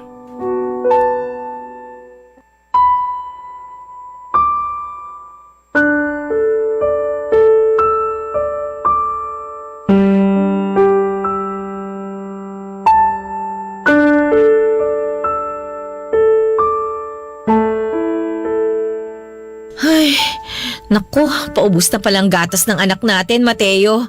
Hindi na yata ito aabot bukas. Pwede ba? Huwag kang maraming sinasabi dyan, Vera. Kita mong busy ako eh. Tapos dada ka ng dada. Wala namang kakwenta-kwenta yung ginagawa mo, puro ka lang pagsi-cellphone. At pati paglalaro ko ng mobile games, pinakikialaman mo na. Sumusobra ka na ah. Sinasabi ko lang naman sa'yo na paubos na ang gatas ng anak natin. Tapos nagagalit ka na dyan. Kung ayaw mo palang naiistorbo sa paglalaro mo, edi bigyan mo ako ng pera at ako na lang ang bibili ng pangangailangan ng anak mo. Ano ka mo? Bakit kita bibigyan ng pera? Anong assurance ko na hindi mo lulustayin sa walang kakwenta-kwenta ang pera ko? Napakakapal naman ang pagmumukha mo para pagbintangan ako ng ganyan, Mateo. Hindi ko na yata nagugustuhan ng tabas ng dila mo, lintik ka. Ah, basta. Hindi pa rin kita bibigyan ng pera. Wala akong tiwala sa'yo, no? Ako nang bibili ng gatas. Tsaka iba pang kailangan ng anak natin. Alam mo, sumusobra ka na talagang buwisit ka. Aray! Itigil mo na nga yan! Nung nakarang araw, sinabihan mo kong siraulo at possessive. Ngayon naman kung makapagsalita ka, akala mo ginagastos ko kung saan-saan ang perang nakalaan para sa anak natin. Sobra ka na! Hindi tama na pagsalitaan mo ako ng ganyan. Bakit? Simulat sa pulo ka naman ang bumibili ng mga kailangan ng anak natin, di ba? Pati ng mga kailangan dito sa bahay. Ano ba ang punto mo? Hindi ako marunong mag-budget, ganon? Ano ba namang klaseng utak meron ka, Mateo? Hindi ko nilulusay ang pera mo! Alam ko na pala kung bakit ka nagkakaganyan. Yan siguro ang sinasabi sa'yo ng pamilya mo, no? Obvious naman na Ano, tama ako, di ba? Pwede ba? Huwag mo ang idama yung pamilya ko rito. Labas sila rito, Vera! Akala mo ba talagang tanga ako, Mateo? Akala mo ba hindi ko nararamdaman na mainit ang dugo nila sa akin? Lalong-lalo na yung nanay mo? Kasi pakiramdam nila, inagaw ka namin ng anak mo sa kanila. Bakit ba ganyan ang tingin mo sa lahat ng tao sa paligid natin? Ano? Wala na bang matinong tumatakbo dyan sa kokote mo, Vera? Ikaw ang hindi matino sa ating dalawa eh. Ikaw din na nagpapalala sa mga simpleng bagay na dapat pinag-uusapan lang natin ng mahinahon. Ewan ko ba sa'yo? Nagbago ka na talaga. Hindi na kita kilala.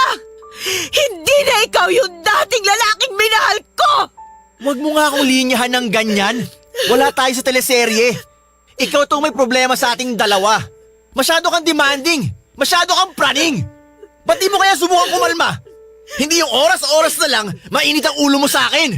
Ginagawa mong issue ang lahat ng bagay. Buisit! Pati pamilya ko dinadami mo pa. Papadudot, nung hindi pa ako nagtatrabaho ay wala po talaga akong kapera-pera. Hindi naman po ako materialistic pero syempre iba pa rin kapag may hawak ang pera for emergency purposes. Hindi rin naman po kasi ako noon binibigyan ni Mateo ng pera. Sa katunayan, lahat ng sweldo niya ay siya ang humahawak. Siya na rin ang bumibili ng pagkain namin at pangangailangan ng anak namin, kaya minsan pakiramdam ko ay wala na akong silbi sa relasyon namin, Papa Dudut. Nang minsan kong inopen up sa kanya ang tungkol sa bagay na yon ay pinagtawanan lamang po niya ako. At sinabing taong bahay lang naman ako kaya hindi ko na kailangan pa ng pera. Hindi rin naman daw kami nagugutom kaya dapat ay makontento na lamang ako sa buhay na meron kami ng anak namin. Habang tumatagal na gano'n ang pag-uugali ni Mateo ay lalo po akong nawawala ng amor sa kanya, Papa Dudut. At ng mga panahon na madalas na kaming nagtatalo, mapapersonal man o sa telepono ay napapadalas na rin po na si Hector ang naging takbuhan at sumbungan ko.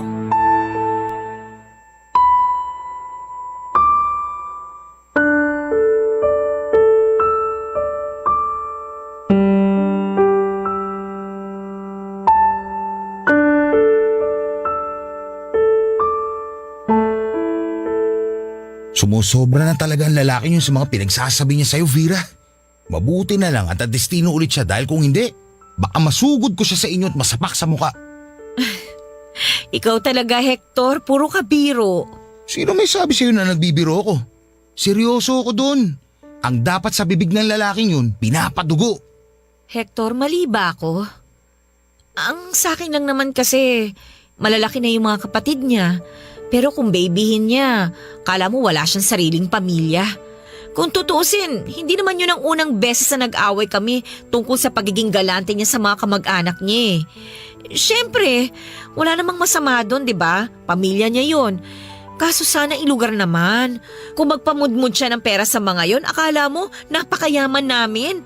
Ako ngang kinakasama niya at nanay ng anak niya, hindi niya mapagkatiwala ang bigyan ng pera. Kahit man lang pambili ng pangangailangan ng anak namin. Tapos pagdating sa ibang tao, ganun ang ugali niya. Napaka-unfair lang kasi. Kahit naman saan anggulo tignan, hindi patas ang trato sa'yo ng tarantadong yun, Vera. Kaya dapat sinusoplak talaga yung Mateo na yan para matauhan. Hindi ka dapat niya ginaganyan. May damdamin ka. At katulad nga ng sinabi ko sa'yo noon, hindi mo deserve ang ganong lalaki. Habang tumatagal, parang nawawalan na ako ng tiwala na magiging maayos pa ang pagsasama namin ni Mateo. Para sa akin, ginawa ko ng lahat ng makakaya ko. Kinausap ko na siya ng masinsinan, pero hindi siya marunong makinig. Sabi ko nga sa kanya, kung may nagbago man sa aming dalawa matapos ang ilang taon ng pagsasama, siya yun. Ay, kung meron lang sana akong pagpipilian. Meron ka naman talagang pagpipilian, Vera. Pwede mong piliin na huwag manatili sa lalaking ganyan ang trato sa'yo. Pwede mong piliin na umalis sa poder niya. Kasi baka dumating yung araw na tuluyan mo nang hindi mahanap ang lugar mo sa buhay niya. Kaya nga ngayon pa lang, gawin mo nang alam mong tama. Ewan ko, Hector. Hindi ko na Mateo. Parehong iba yung mga gusto namin sa buhay. Walang kapayapaan sa bahay kapag magkasama kami. Isa lang ang ibig sabihin kapag pareho nyo nang isinusukang isa't isa, Vera. Baka panahon na para maghiwalay kayo. Ano ka ba? Kahit naman ganun ang nangyayari sa amin, mahal ko pa rin si Mateo at siya pa rin ang tatay ng anak ko. Mahal mo nga siya pero mahal ka pa rin ba niya? Sa palagay ko kasi, hindi na. Papadudot ng mga panahon na yon ay muling nadestino sa malayong lugar si Mateo. Pero hindi tulad ng dati ay hindi ko na po siya madalas na kinukulit. Minsan ko na lamang din siya tinetext o kinukumusta dahil nga mas naging abala na ako noon sa opisina at madalas na pagod pag-uwi sa bahay. May mga pagkakataon pa nga noon na hindi ko na nasasagot ang tawag niya. Nung una ay hindi ko yon sinasadya pero habang tumatagal ay hindi ko na talaga siya nami-miss. Isa pang bagay na naka-apekto sa pagiging malamig ko sa live-in partner ko ay ang umiinit at lumalalim naming turingan sa isa't isa ni Hector. Oo, pumayag po akong makipag-on sa kanya kahit na kami pa ni Mateo. Dahil nga mas nararamdaman ko kay Hector ang pag-aalaga at pagmamahal na hindi ko mahanap sa kanya. Ang mga kwento ng pag-ibig, kwento ng buhay at kwento ng pag-asa. Nasa Spotify na Barangay Love Stories. Pakinggan kahit kailan, kahit saan. Barangay Love Stories sa Spotify. Kinig na, kabarangay! Papadudot ilang buwan ko rin pong niloko noon si Mateo dahil nga sa pagkakaroon namin ng relasyon ni Hector. Hanggang isang araw ay napansin niyo ng nanay ko dahilan para kausapin niya ako ng masinsinan, Papadudot. Nung una ay naghihinala pa lamang siya hanggang sa pinaamin na niya ako. At doon ko na nga po sinabi sa kanya ang lahat-lahat ng kagagahan ko. Natatandaan ko pa na sinampal ako noon ni nanay dahil sa galit sa akin sabay hagulhol. Sinabi niya rin po sa akin na hindi niya ako pinalaki para tularan at lakaran ang landas na dinaanan ng tatay ko nang minsan itong magkaroon ng ibang karelasyon habang sila pa ni nanay. Doon nga po ako nagsimulang kainin ng labis na kahihiyan, Papadudot. Biglang nanumbalik sa isipan ko ang lahat ng sakit na pinagdadaanan namin noon ni nanay nang mas piliin ni tatay ang kabit niya kesa sa amin. Bigla ko rin pong naalala ang lungkot na magkaroon ng hindi kumpletong pamilya.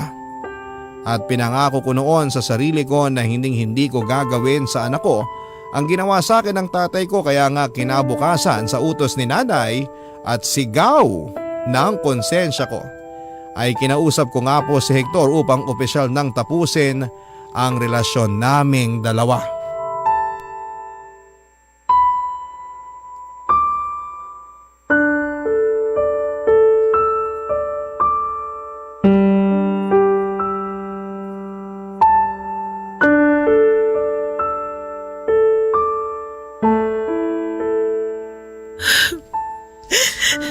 I'm really sorry, Hector.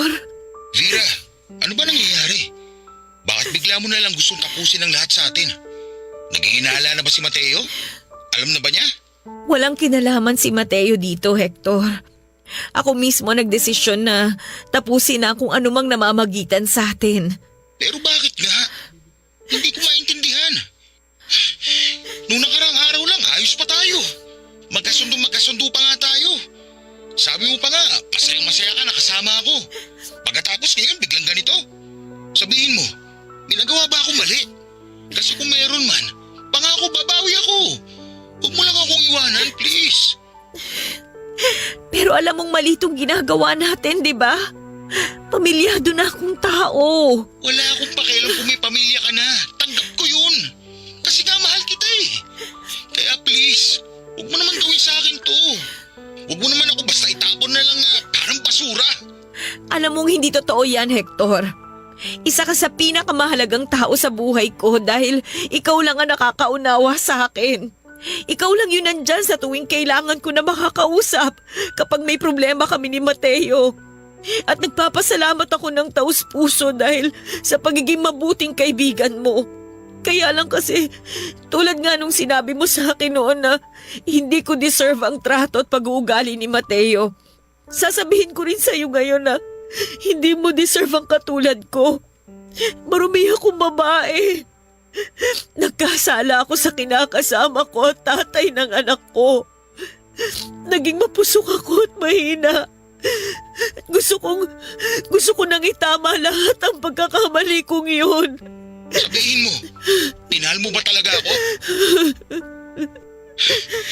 Akala ko kapag ginawa kong lahat ng makakaya ko, magugustuhan mo rin ako na higit pa sa pagiging kaibigan o katrabaho. Mukhang nagkamali ako. Mas mahal mo pa rin si Mateo. Yun lang ang nakikita kong dahilan kung bakit gusto mo na makipagkala sa akin. Patawarin mo ako, Hector. Hindi ko sinasadya na masaktan ka.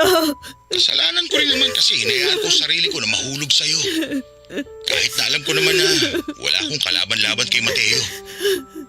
Vera, hindi ako nagsisisi na minahal kita. Ang pinagsisisihan ko lang, pareho tayo nagkasala sa mata ng Diyos. Sa ngayon, gulong-gulo pa talaga ako at nasasaktan ng gusto. Pero kung gusto mo nang tuldukan ng anumang meron tayo, naiintindihan ko. Ayoko namang pilitin mo ang sarili mo na gawin ang mga bagay na hindi mo naman gusto at labag sa kalooban mo. Maraming salamat, Hector. Patawarin mo rin ako kasi dinamay pa kita sa mga problema ko. Wala akong pinagsisisihan. Ang gusto ko na lang sa ngayon maging masaya ka. Gawin mo yung sa palagay mong tama. Kahit na masakit, kahit na mahirap. Dahil ganun din ang gagawin ko.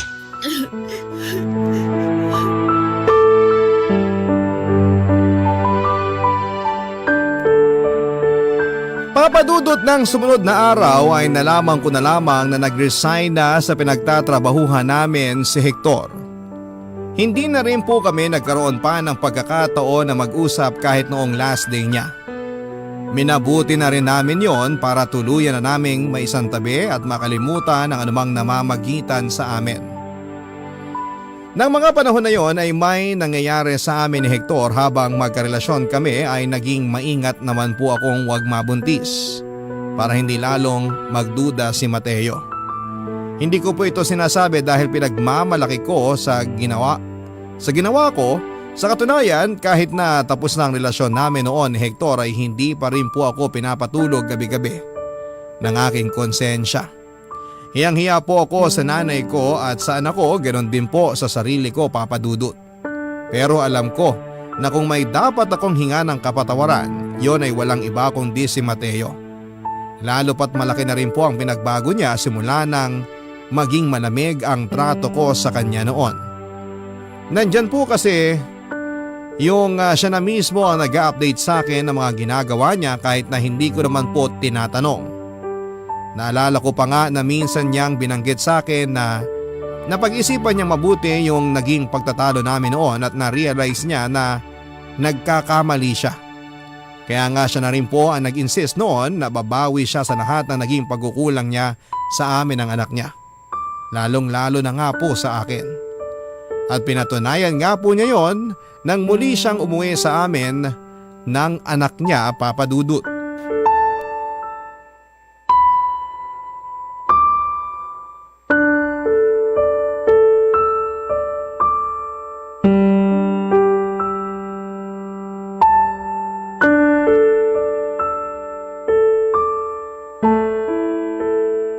Vera, mahal?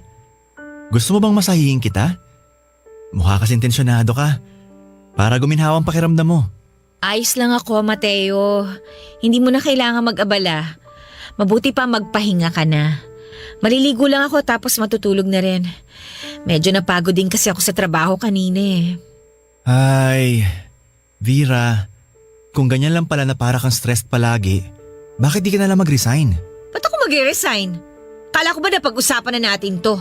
Akala ko ba ayos lang sa'yo na magtrabaho ako? Tapos ngayon gusto mo huminto na naman ako? Ang akin lang naman para mas magkaroon tayo ng oras sa anak natin. Lalo na kapag umuwi ako rito sa inyo. Kung alam mo lang namimiss ka na namin ng anak mo. Hindi naman kita maistorbo dahil madalas ganyan. Anong ganyan? Yun bang pagod ka sa trabaho at stressed ka? Natural lang naman yun dahil wala namang petics na trabaho. Dapat nga alam mo yon kasi ikaw mismo mas stress at pagod ka pa nga kaysa sa akin noon. Vera, hindi ako nakikipagsigawan sa'yo. Tsaka baka marinig tayo ni na mama. Isipin pa nun nag-aaway na naman tayo. At kailan ka pa nahiya sa kung anong sasabihin ng nanay ko sa atin? Alam mo, ayos ka rin no?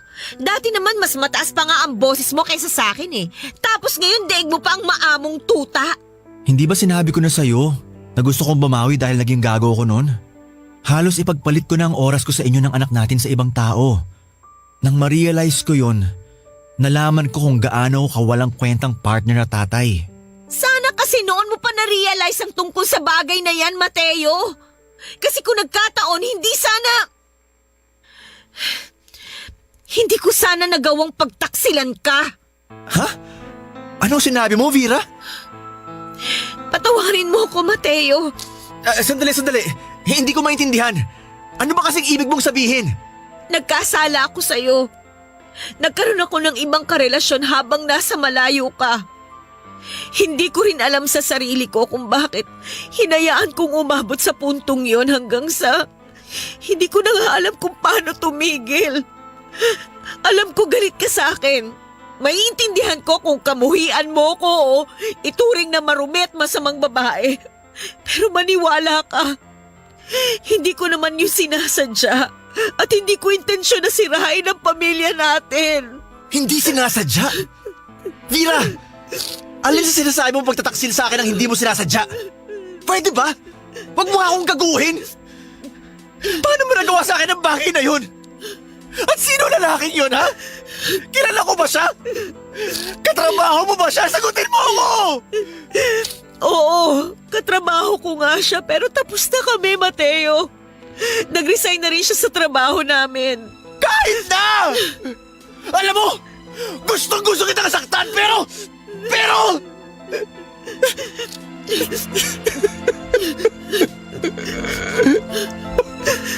Paano mo nagawa sa akin to, Vera? Pinagkatiwalaan kita. Minahal kita. Alam kong mali at malaking kasalanan ang nagawa ko pero hindi mo pa rin pwedeng isisi sa akin ang lahat. May kasalanan ka rin! Tanda mo yan! Kaya nga pinipilit kong magbago at bumawi sa inyo ng anak natin. At bakit? Akala mo ba kapag bumawi ka sa amin ng anak mo at pinilit mo magbago, burado na lahat-lahat ng atraso at pagkukulang mo sa amin? Pues nagkakamali ka! Pero kumpara sa mga sinasabi mong mga atraso at pagkukulang ko, mas malaki pa rin ang kasalanang nagawa mo. Vera, hindi ko na alam kung paano pa kita dapat kausapin kasi nadidiri ako sa'yo. Trinaydor mo ako! Sinaktan mo ako ng husto! At hindi ko rin alam kung kaya pa kitang patawarin. Papadudot umalis si Mateo ng gabing yon sa bahay at nalaman ko na nga lang na tumuloy siya sa bahay ng kaibigan niya sa Quezon City. Nang gabing yon ay nakatulugan ko na nga lang po ang pag-iiyak.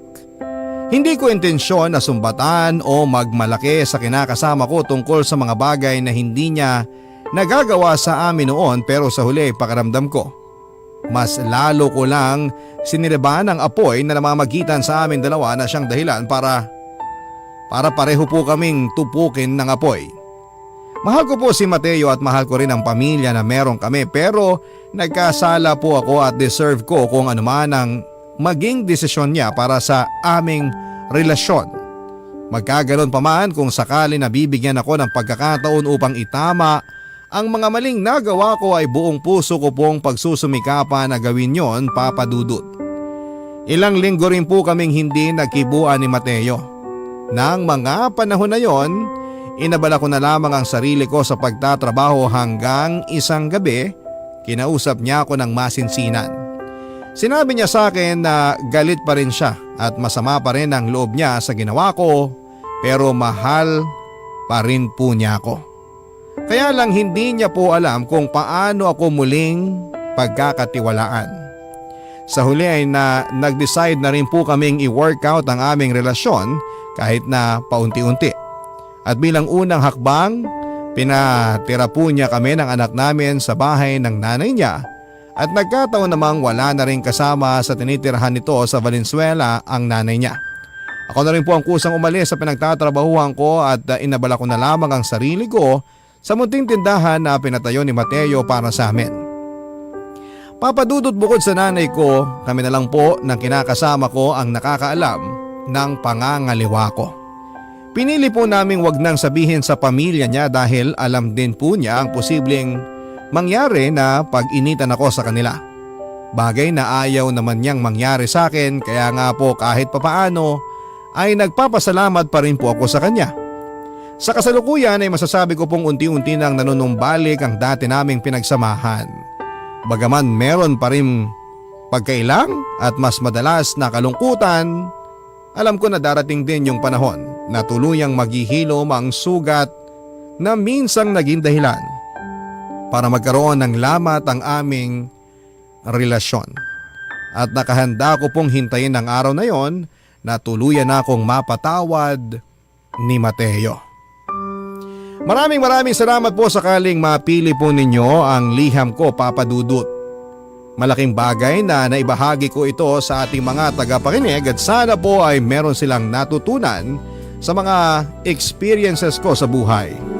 Ang inyong forever kapuso at kabarangay, Elvira. Barangay Love Stories. Love Stories.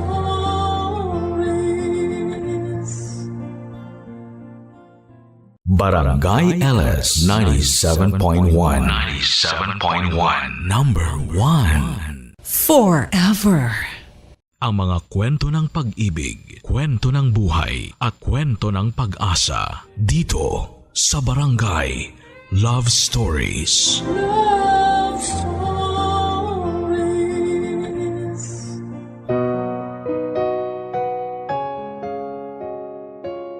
Ang paghihintay ay ang pagkakataon na mapagtanto natin na may mga bagay na mas mahalaga kesa sa pag-abot ng isang tao.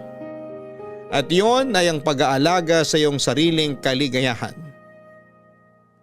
Ganito ang ginawa ng letter sender natin na si Georgette habang hinihintay ang pagbabalik ng taong minsan niyang minahal. Pero hanggang kailan kaya niya kayang maghintay? Yan ang sabay-sabay nating aalamin ngayong araw sa part 3 ng kanyang storya dito sa mga kwento ng pag-ibig, buhay at pag-asa. Sa nangungunang Barangay Love Stories. Dear Papa Dudut, mahirap ang maiwan lalo na kung wala ng planong bumalik pa ang taong nang iwan sa'yo. Ganyan po ang nangyari sa akin nung bigla na lamang umalis ang taong minamahal ko ng walang paalam. Ako po si Georgette, isang guro na umiibig kay Lino. Isang binatang hindi ko inakalang meron palang malalang family issues. Namatay ang nanay niya sa suicide at simula noon ay hindi na sila nagkaroon ng maayos na relasyon ng kanyang ama. Yun ang dahilan kung bakit nalulong si Lino sa pag-inom ng alak. Ang problema niya sa pamilya na siyang nakaapekto sa kanyang pag-uugali ang naging dahilan kung bakit kami naghiwalay. Ganon pa man ay nananatili ang pagkakaibigan naming dalawa ni Lino. Tinulungan ko siya sa kanyang problema at nangako naman si Lino na ayusin na niya ang buhay niya para sa ganon ay makabalik na kami sa dati. Pero noong namatay ang tatay niya, na wala man lang nangyaring reconciliation, ay bigla na lang ding nawala na parang bula si Lino. Nung una ay nakala naming nag-out of town lamang siya dahil naisip namin na baka nagluluksa pa rin siya sa biglang pagkawala ng tatay niya. Pero linggo ang lumipas ay hindi pa siya bumabalik. Nagsimula kaming mag-alala para sa kanya. Nag-file kami ng report sa mga pulis at nag-post din kami sa Facebook para mahanap ang kinakaroonan niya. Pero ang lahat ng efforts namin yon ay walang kinalabasan dahil hindi rin namin nahanap si Lino. Puno man ang pag-aalala ay wala na akong ibang nagawa noon kundi ang mag-antay at umasa na lamang sa pagbabalik niya.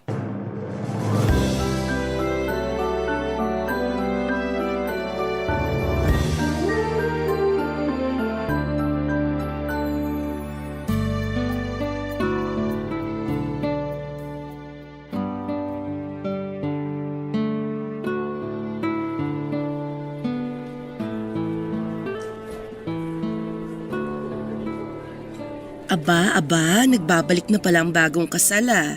Bitin nga eh. Ilang araw lang yung leave na binigay sa akin, nakakainis. At least meron kesa naman wala. So kumusta naman ang buhay bagong kasal? Parang wala namang pinagbago. Nadagdagan lang ng singsing tong daliri ko. Yun lang. Sa bagay, matagal na nga pala kayong live-in ng mister mo kaya ganon. Pero syempre masaya kasi sa wakas, nakatali na kami sa isa't isa ng asawa ko. Congrats! Masaya ako para sa inyo. Salamat! Ikaw naman, kumusta ka na? Heto, maayos din naman ako kahit papano. Wala ka pa rin bang balita tungkol kay Lino? Wala pa nga eh. Hanggang ngayon naghihintay pa rin ako na sana kahit magparamdam man lang siya sa chat. Sabihan niya lang ako kung okay ba siya, kung nasa mabuti ba siyang kalagayan. Paano ka i-chat nun wala naman siyang social media, di ba? Alam naman niya yung cellphone number ko eh. Ano ba naman yung magpadala siya ng kahit message na, "Uy, wag mo na akong alalahanin, nasa maayos na ang kalagayan ko." Buhay pa ako. Regards na lang sa iba. Kahit ganun lang. Hindi yung pinag-aalala niya kami. Wala eh. Baka gusto lang siguro nung tao na mapag-isa muna. Yung malayo sa mga taong magpapaalala sa kanya sa mga bagay na masakit pa hanggang ngayon. Alam mo naman, simulat sa pool, kahit ganun yung tatay niya, mahal na mahal niya yun. Kaya siguro nung namatayan siya ng ama, naisip niyang magpakalayo-layo muna. Gets ko naman yun at okay lang yun. Kung gusto niyang lumayo, kung gusto niyang mapag-isa, kung gusto niyang magtago para magluksa, wala namang kaso sa akin yun eh. Ang point ko lang naman, sana nagpaalaman lang siya sa akin o kahit sa kapatid niya. Wala na tayong magagawa. Nangyari na eh. Umalis na siya. Baka ayaw na muna niya sigurong magpahanap sa ngayon. Siguro pwede. Pero paano kung hindi pala ganun yung nangyari? Paano kung may masama na palang nangyari sa kanya? Paano yung mga ginawa niya sa sarili niya? Baka mamaya bigla na lang natin mabalitaan sa TV na may bangkay na dyan sa tabi-tabi. Uy, ang morbid mo naman. Bakit ka naman ganyan mag-isip? Hindi naman siguro magagawa ni Lino yun. Nagawa niya ngang tumalon sa building nung bata siya after mamatay ng nanay niya eh. Ngayon pa kaya na namatay din yung paborito niyang magulang? Hindi yun magagawa ni Lino. Maniwala ka sa akin. Ikaw talaga kung ano yung mga pinag-iisip mo dyan. Pinapalala ng utak mo yung sitwasyon eh. Baka mamaya niyan, nandito ka't nag-aalala. Tapos yung tao, nagpapakasaya na pala kung nasaan man siya. Sana nga ganun na lang yung nangyari para kahit papano gumaan ang loob ko. Basta, balitaan mo na lang ako kung may update ka na sa kanya.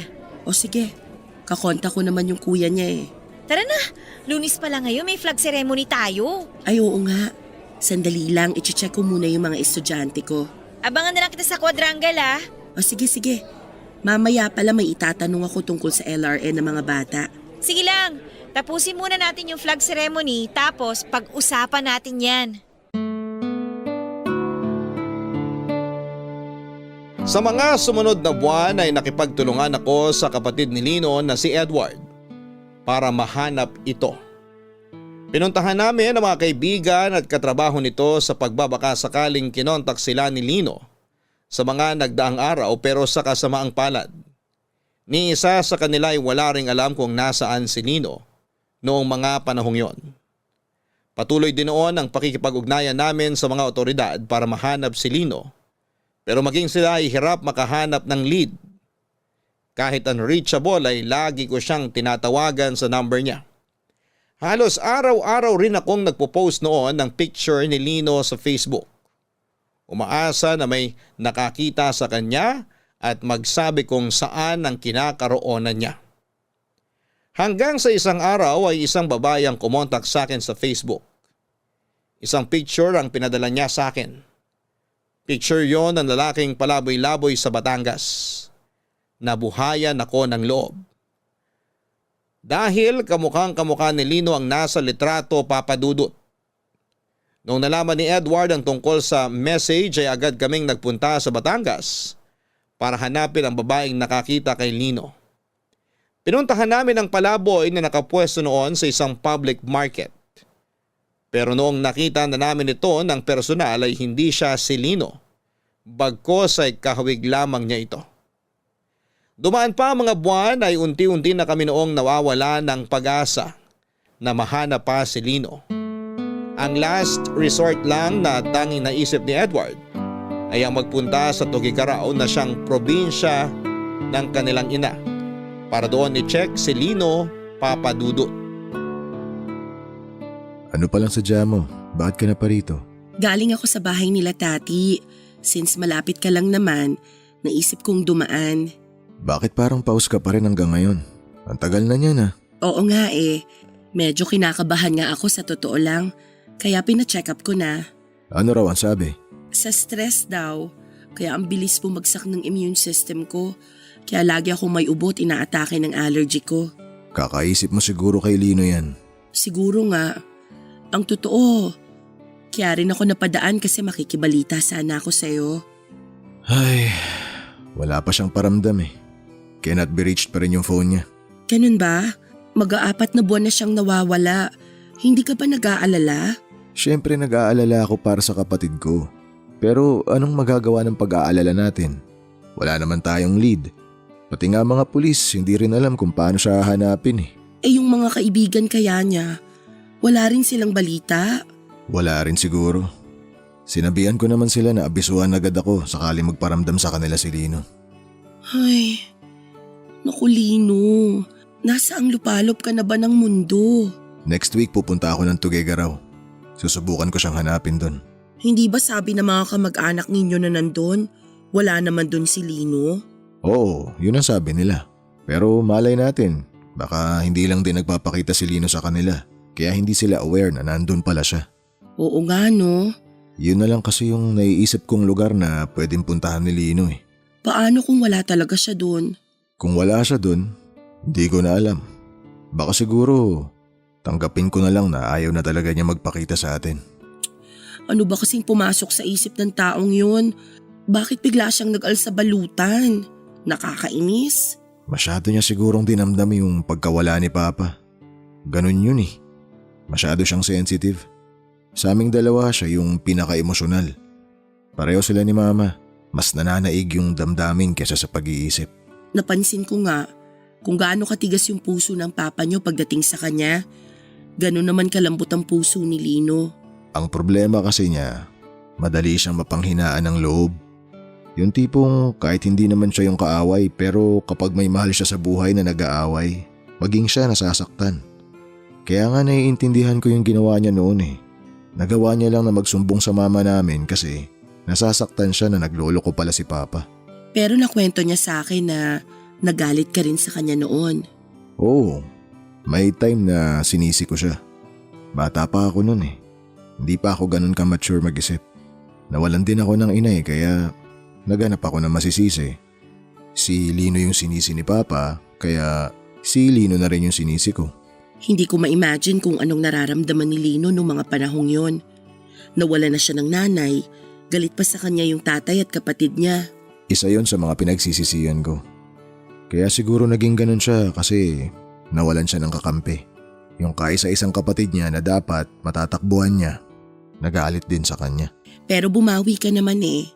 Nakita ko naman na hanggang ngayon, isa ka sa mga hinahangaan ng kapatid mo. Nakabawi nga ako pero huli na.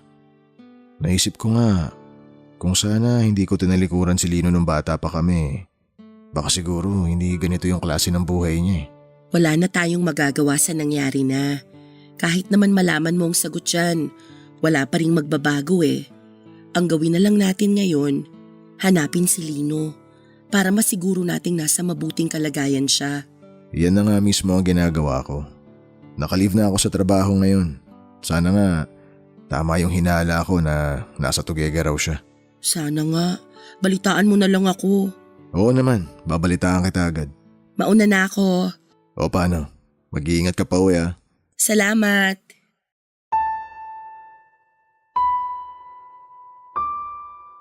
Sa pagbisita ni Edward sa probinsya ng kanilang ina ay umasa ako na sana'y nandun na si Lino para sa ganoon ay mapanatag na ang loob ng lahat. Pero pagbalik ni Edward sa Maynila ay masamang balita ang dala nito, Papa Dudut. Wala raw sa Tuguegarao si Lino. Nung puntong yon ay tuluyan nang nawalan ng pag-asa si Edward na mahanap ang kanyang kapatid. Unti-unti ay tumigil na lang din siya sa paghahanap. Ang sabi ni Edward ay hahayaan na lang daw niya si Lino sa kung anuman ang plano niya sa sarili niya. Kung ayaw niyang magpakita ay irespeto na lamang daw niya yon.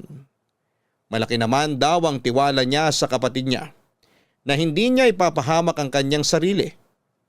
Umaasa siya na kapag okay na ang lahat ay babalik din ito. Hindi ko alam kung bakit gano'n na lamang kadali para sa kuya ni Lino na tanggapin ang lahat samantalang ako ay araw-araw na nag-aalala para sa kapatid niya. Kung si Edward ay nag-give up kaagad, ako naman ay hindi sumuko sa paghahanap kay Lino. Lagi ako nag-check ng phone at update sa Facebook sa pagbabaka sakaling may balita na tungkol sa kanya. Naisip ko na kailangan lang siguro niya ng oras para hanapin ang sarili niya. Hinintay ko siya pero ang paghihintay na yon ay hindi ko inaasahang mauuwi lang pala sa wala, Papa Dudut. Mabilis na dumaan ng ilang buwan, walang Lino na nagparamdam. Walang Lino na bumalik. Maging ang mga otoridad ay tumigil na rin sa paghahanap sa kanya. Para bang ang lahat ng tao sa paligid ay sinukuan na si Lino. At ako na lang noon ang nananatiling concern kung nasa maayos na kalagayan pa ba siya. Pero katulad ng iba ay wala na rin akong ibang maisip pa na pwedeng gawin kung hindi ang maghintay. Maghintay na magparamdam siya sa akin. Maghintay na mag-message sa akin sa Facebook at sabihing nakita nila si Lino. Maghintay sa kanyang pagbabalik. Gabi-gabi ay binabalikan ko ang mga naging pag-uusap namin sa chat. Nagbabaka sakali ako na baka may napag-usapan kaming lugar doon na magsilbing clue kung nasaan siya noong time na yon, Papa Dudut. Mabilis na natabunan ng issue ng pagkawala ni Lino hanggang sa unti-unti na lamang na mag-move on ang mga tao mula sa kanya. Masakit para sa akin na ganon na lamang siya kinalimutan ng mga taong malalapit sa kanya. Pero naiintindihan ko rin naman sila dahil alam kong bawat isa sa amin ay may sariling buhay na kailangang ipagpatuloy. Sa totoo lang ay medyo nagtatampo nga ako noon kay Lino dahil hindi man lang niya naisip na magpaalam. Pakiramdam ko ay parang wala lang ako sa kanya. Hindi niya naisip na maaari akong mag-alala kapag bigla na lamang siyang nawala. Parang binaliwala na lamang niya ako pati na rin ang mga pinagsamahan naming dalawa. Hanggang sa dumating ang araw na maging ako ay tinanggap na lamang din na hindi na babalik si Lino.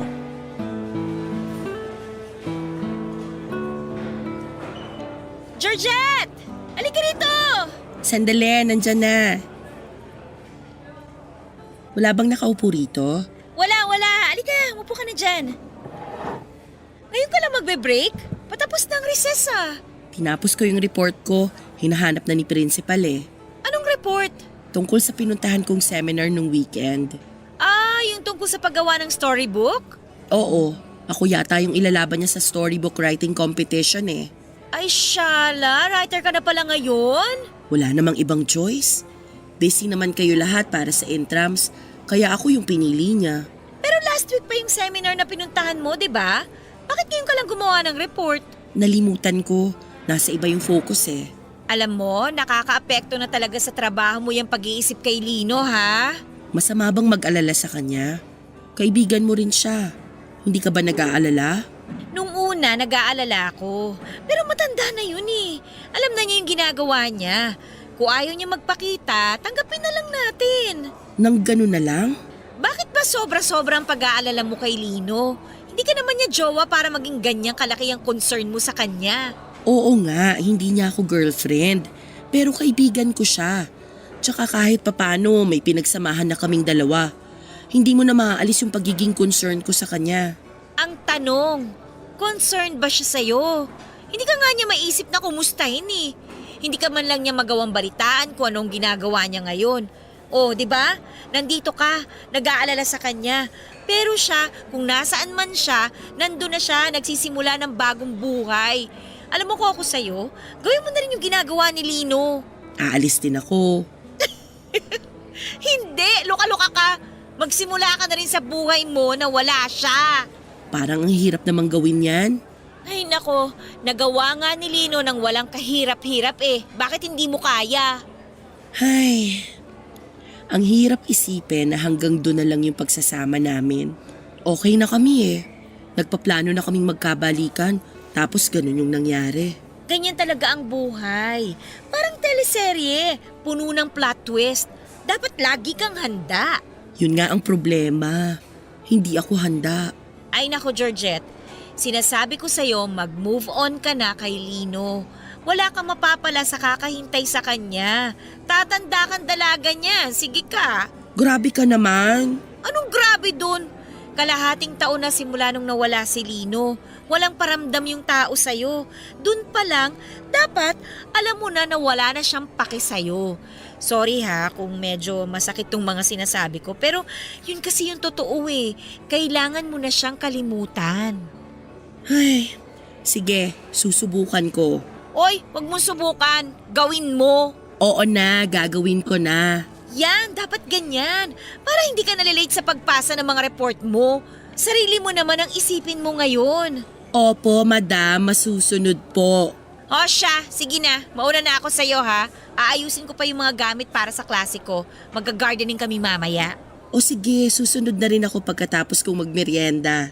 Oy ha, basta yung sinabi ko sa'yo. Oo na. Kulit nito. Buwan ang lumipas. Naubos na rin ang pag-asang pinangahawakan ko. Bawat buwang dumadaan ay unti-unti ring nawala sa isipan ko si Lino Papadudut. Siguro ay ganon talaga kapag wala na ang tao sa buhay mo. Makakalimutan at makakalimutan mo rin sila. Hanggang sa 1 taon ang lumipas simula nang nawala si Lino, tuluyan ko nang tinanggap na hindi na siya babalik. Na hindi na ako parte ng kanyang buhay. Inisip ko na lamang noon na kung nasaan man si Lino noong time na yon, ay sana'y masaya na siya at nasa maayos siyang kalagayan. Ganun man ang nangyari ay nagpatuloy sa pag-ikot ang mundo.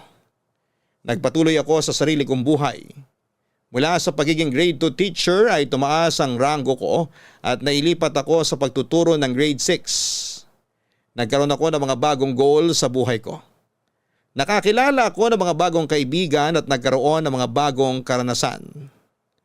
Kahit papaano ay naging instrumento ang pakikipag-ugnayan ko sa mga pupils ko para makalimot sa nakaraan. Sila ang pumawi sa pagkalumbay ko. Unti-unti ay nagawa ko ring umusad sa buhay kahit wala na si Lino sa tabi ko. Hindi rin naman nagtagal, isang bagong kaibigan din ang pumasok sa buhay ko. Siya po si Billy na isa sa mga kaibigan ni Lino na minsan ko na rin pong nakasama noong magkasintahan pa lamang kaming dalawa. Aksidente kaming nagkatagpo noon sa isang coffee shop matapos ang mahabang panahong walang komunikasyon.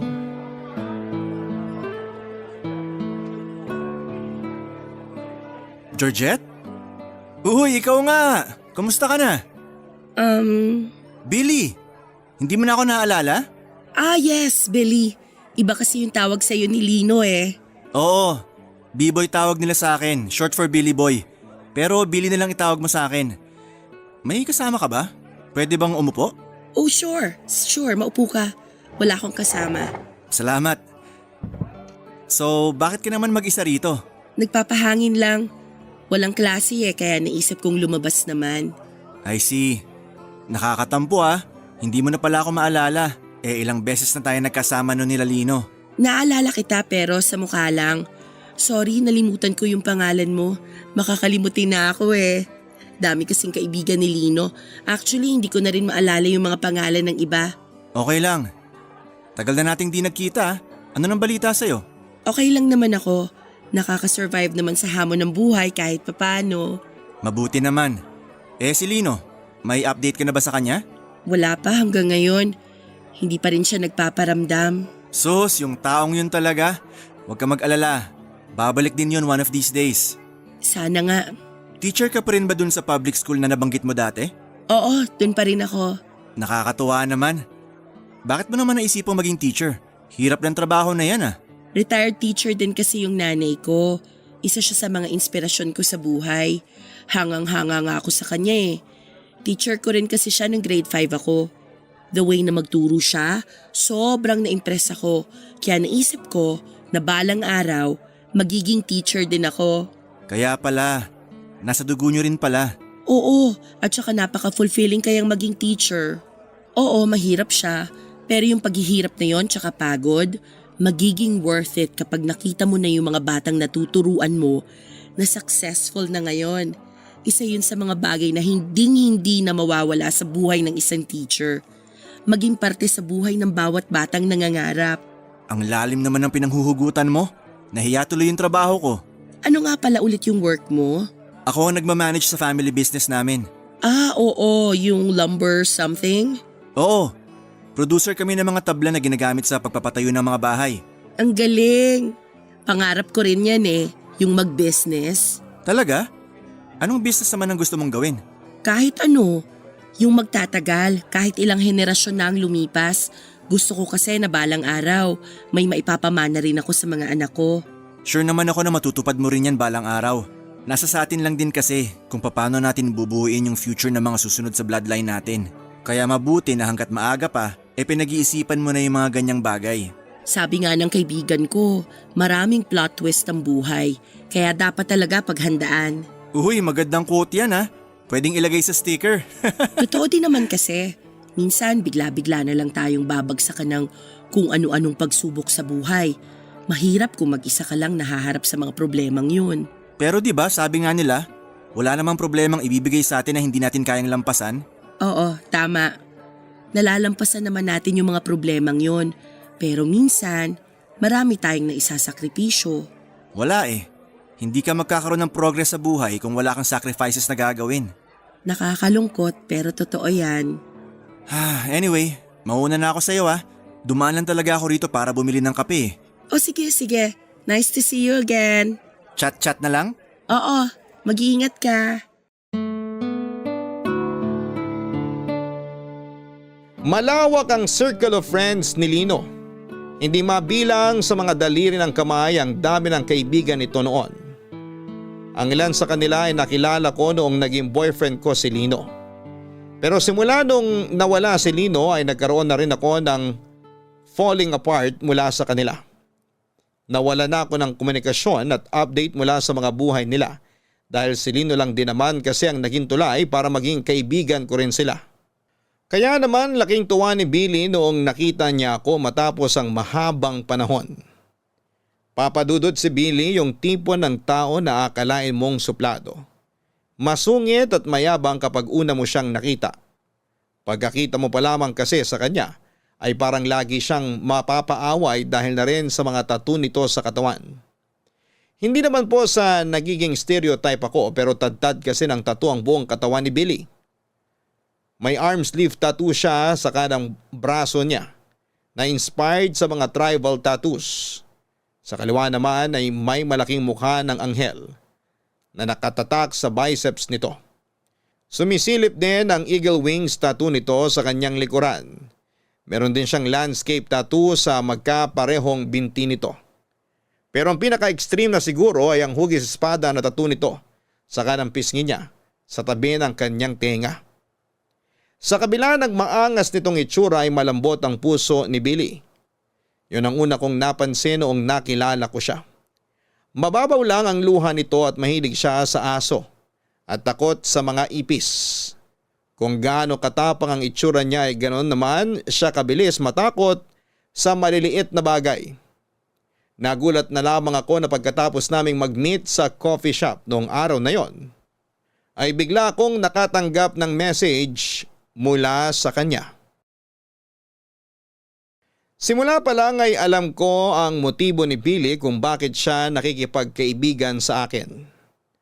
Noong panahon kasama ko pa kasi si Lino, magkakilala lamang kami by name at by face, pero hindi kami masyadong close noon. May mga ilan encounter na rin naman kami pero hindi ko may tuturing na magkaibigan talaga kami noong time na yon. More on acquaintance lang kami dahil magkaibigan sila ni Lino. Hindi naman itinago ni Billy ang totoo niyang hangarin. Gusto raw niya akong kaibiganin at kung maaari ay ligawan kapag nagkataon. Unti-unti ang mga friendly chats niya sa akin ay nahaluan ng romantic gestures. Wala naman daw sigurong masama kung ligawan niya ako dahil matagal naman na raw kaming hiwalay ni Lino. Isa pa'y wala na si Lino kaya safe na sigurong sabihin na wala na siyang planong bumalik pa sa buhay ko. Masakit man pakinggan pero may punto siya sa mga sinabi niyang yon. Ganon pa man, inamin ko kay Billy na hindi pa ako tumatanggap ng manliligaw noon. Hindi ko rin alam kung bakit, siguro dahil may parte pa ng puso ko ang patuloy na naghihintay sa pagbabalik ni Lino. Nangako kasi ako noon na hihintayin ko siya at susubukan kong gawin yon. Naikwento ko kay Tati ang biglang pagdating ni Billy sa buhay ko. Meron na? May nanliligaw na sa'yo? Oo, si Billy. Kaibigan din ni Lino. OMG! Totoo? Kaibigan ni Lino yung nanliligaw sa'yo? Oo. Bakit naman ganyan yung reaksyon mo? Wala naman. Alam mo, sikat ka talaga sa mga yayamaning boys, no? Nagkataon din lang naman siguro yun. Siyempre, ang daming kaibigan ni Lino. Hindi naman imposible na may isang magkagusto sa akin. Pretty kaya tong best friend mo. Sa bagay, totoo din naman. Pambato naman talaga yung ganda mo. Pero hindi ba parang weird yun? Kaibigan ng ex mo yung nanliligaw sa'yo? Hindi ba parang may bro code eme-eme sila na bawal ligawan yung mga ex ng tropa? Malay ko, hindi naman ako lalaki eh. Hindi, meron din ganun sa ating mga babae, di ba? Off limits ang ex ng kaibigan. Wala naman sigurong masama doon. Ex naman eh, hindi naman inagaw. Pero weird pa rin. Para sa akin lang naman yun, ha? So ano ba? Describe mo naman sa akin kung anong itsura ng Billy na to. Nakita ko na ba siya? Hindi ko lang sure kung nakita na kayo. Basta tad-tad ng tattoo yung katawan niya. Parang may na-meet na ako before na ganyan. Pero hindi ko na maalala yung mukha eh. Cute ba? Cute din naman. Medyo nakakatakot nga lang yung mga tattoo niya sa katawan. Baka mamaya adik pala yan, ha? Oy, hindi masyado ka namang judgmental. Porke may tattoo, adik agad. Eh, sabi mo kasi nakakatakot. Yung tattoo lang pero hindi yung tao. Ang bait kaya ni Billy. Magalang siyang tao, mapagkumbaba, walang ere sa katawan at saka sweet. Bet mo? May itsura siya, maganda yung personality niya. Pero to be honest, hindi ko siya nakikita bilang boyfriend eh. Talaga? Bakit naman? Hindi ko alam kung bakit. Alam ko kung bakit. Bakit? Eh kasi, si Lino pa yung laman ng puso mo. Tama? Tama ako, no? Siyempre, tama ako. Ano sinasabi mo dyan? Nananahimik na yung tao, dinadamay mo pa rito. Aminin mo na. Alam ko naman na hindi ka pa nakaka-move on kay Lino. Hindi rin naman kasi ganun kadaling bumitaw. Alam mo, kung ako sa'yo, pagbigyan mo na yang si Billy. Hindi ka talaga makakabitaw mula sa taong minahal mo kung patuloy ka pa rin kumakapit sa alaala niya. Palayain mo na si Lino at si Billy ang papasukin mo dyan sa puso mo. Total, base naman sa mga sinasabi mo mukhang mabuting tao naman si Billy. Hindi talaga. Malabong maging kami ni Billy. Naku, huwag ka magsalita ng tapos. Hindi mo alam ang ikot ng mundo. Malay mo bukas, mahal mo na pala yung tao. Hindi naman ganun kadaling umibig eh. Mahirap talaga kasi hindi ka willing mag-take ng risk. Bigyan mo siya ng chance. Sure akong ikaw pa ang mas mahuhulog doon, panigurado. Naku, hindi mangyayari yun. O hindi. Anong gagawin mo sa tao? Pagtatabuyan mo. Teka nga, nasabi mo na ba sa kanya na hindi mo siya gusto? Inamin ko naman agad sa kanya nung umamin siya na may gusto siya sa akin. Sinabi ko sa kanya na hindi pa ako ready na pumasok sa relasyon ngayon. Eh, anong sabi niya? Okay lang daw. Basta tanggapin ko lang daw siya bilang kaibigan. Siya nang bahala sa iba.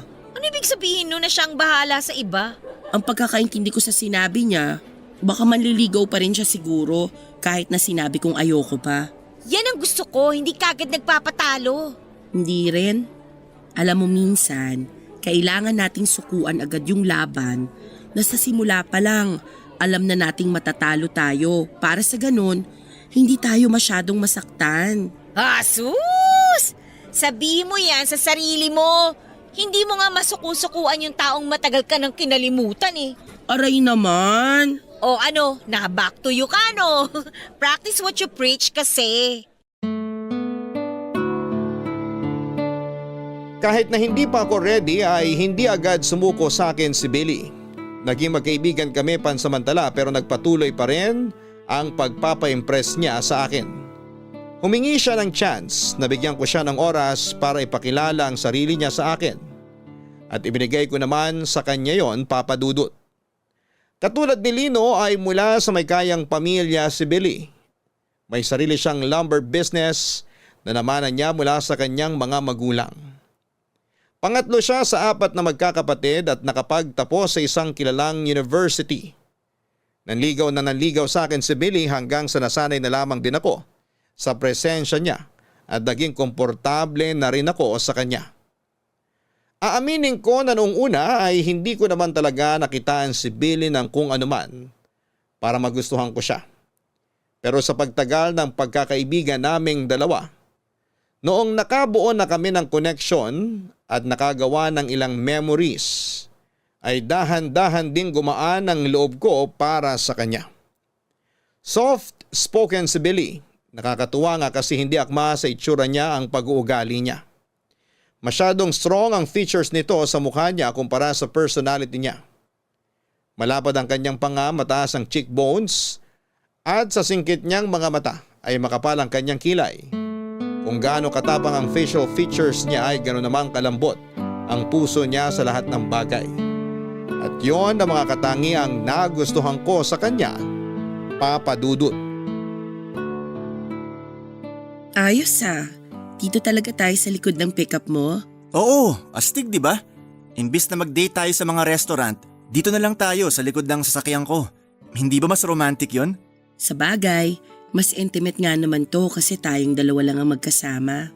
Tahimik, walang ibang tao, walang sagabal. May chance pa tayong pumili ng lugar. Oo nga. In fairness, maganda tong place na napili mo Malayo sa light pollution. Malaya nating mapagmamastan yung mga bituin sa langit. Lagi kong nalalampasan tong lugar na to tuwing umuwi ako sa Laguna para bisitahin yung lola ko. Konti na lang dumadaan na sasakyan dito kapag ganitong oras, kaya tahimik talaga. Salamat Naisip mo akong imbitahan sa ganitong klaseng date. Ganitong klase ng night out ang hinahanap ko. Yung nakakapagbigay ng peace of mind. Walang ingay, walang sagabal. Sabi mo kasi kahit saan Nung nagtanong ako kung saan mo gusto mag-date, ang sagot mo kahit saan. Kaya dito kita dinala. At magandang desisyon naman yung naisip mo. Kakaiba, memorable. Hindi mo naman siguro ako mamurderin dito, no? Joke lang. Ang babaeng tulad mo hindi dapat sinasaktan. Dapat minamahal. Sus, ang corny mo. Hindi bagay sa mga tattoo mo magbigay ng cheesy na linyahan. Hindi ba? Hindi. Speaking of tattoo, alin dyan yung pinakauna mong pinagawa? Unang tattoo ko? Itong nasa braso ko. Angel tattoo. Bakit naman angel? Religious ka? Hindi naman. Wala lang. Walang rason. Nagandahan lang ako. At bakit mo naman naisip magpa-tattoo in the first place? Nung bata kasi ako, medyo rebellious din ako. Kaya nga kami naging tropa ni Lino kasi pareho kaming pasaway nung kabataan namin. Tapos bilang pagre-rebelde, ang unang naisip kong gawin, magpalagay ng tattoo. Kasama ko si Lino nung nagpalagay ako nito. Talaga? Oo, pati siya kaya nagpa-tattoo rin. Hindi nga. Wala naman akong nakitang tattoo sa katawan niya. Meron sa likod ng kaliwang tenga niya. Oh, anong klaseng tattoo yun? Minimalist lang. Sa pagkakatanda ko, maliit na eroplanong papel yun Freedom? Freedom? Anong freedom? Freedom ang meaning ng eroplanong papel. Nire-represent noon yung kagustuhan ng tao na maging malaya. Oh, parang ako rin. May freedom tattoo rin ako Talaga? Saan naman? Dito sa likod ko, yung malaking wings ng agila. Yan ba yung sumisilip dyan sa likod mo? Oo, yun nga. Pang-4 o pang-5 ko sigurong tattoo to. Di ko na maalala Sobrang dami. Paano naman kasi dumami yan? Nung una, sign lang sana yun ng pagre-rebelde ko.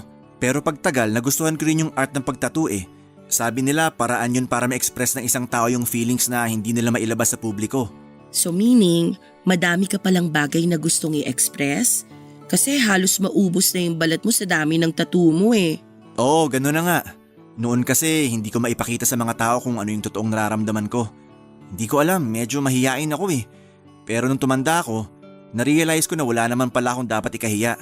Ngayon tumigil na rin ako sa pagpapatattoo kasi kaya ko naman nang i-express yung feelings ko. Tulad ngayon, yung paghanga ko sa'yo, yung pagkagusto ko sa'yo, nasasabi ko na ng buo. Good for you. Maganda yan kasi kapag malaya mong na-i-express yung feelings mo, hindi ka mapapaikot ng mga tao sa paligid mo. Ang tanong, ganon ka rin ba? Nasasabi mo ba sa mga tao kung ano yung totoong nararamdaman ng puso mo? Minsan oo, minsan hindi. Depende sa taong kasama ko. Ako, anong masasabi ng puso mo tungkol sa akin? Ikaw? Masaya kang kasama, Billy. Actually, lagi kong nilulook forward yung mga araw na magkasama tayo. Aaminin ko, nung una, wala talaga akong nararamdaman para sa'yo. Pero habang tumatagal, nagkakaroon ka na rin ng puwang dito sa puso ko. Ibig mo bang sabihin, Oo, tama yung iniisip mo. May feelings na rin ako para sa'yo. Sa totoo lang, pwede ka na rin tumigil sa panliligaw sa akin kasi sinasagot na kita. talaga? Oras na rin naman na para bumitaw ako sa nakaraan ko. Ready na akong magmahal ulit.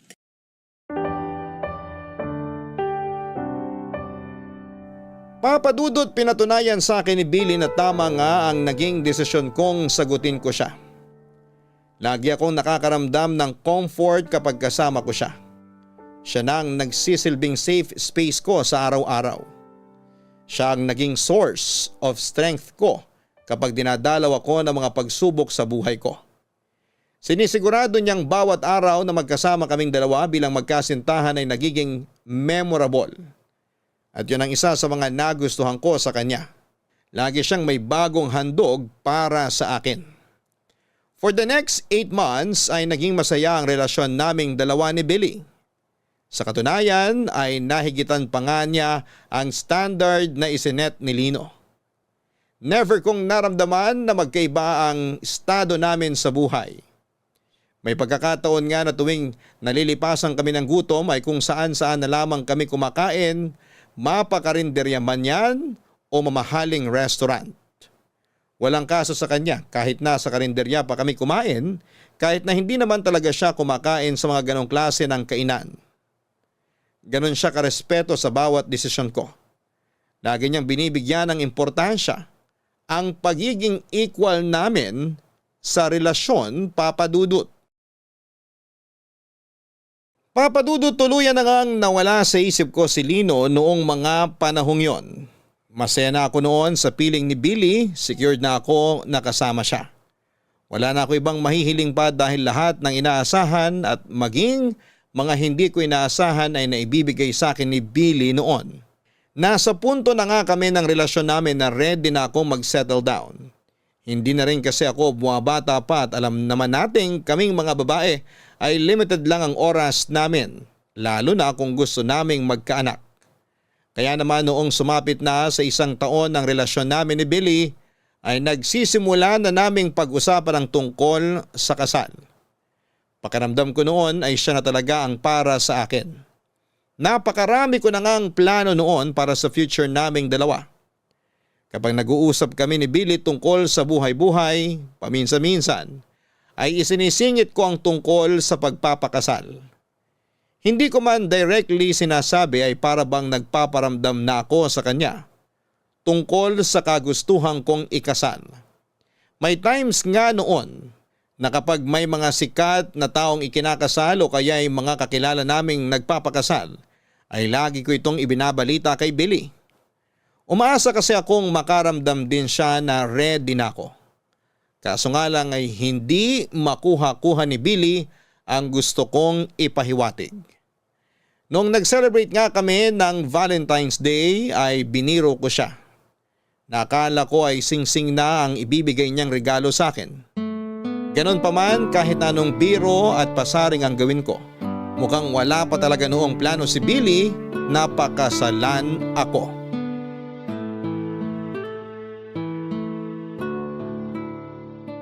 Georgette, halika na, umuwi na tayo. Saglit lang, heto na. Liligpit ko lang to mga to. Ano ba yan? Yung activity ng mga bata bukas. O ayan, tara na. Gusto ko nang umuwi para maipahinga ko na tong mga paa ko.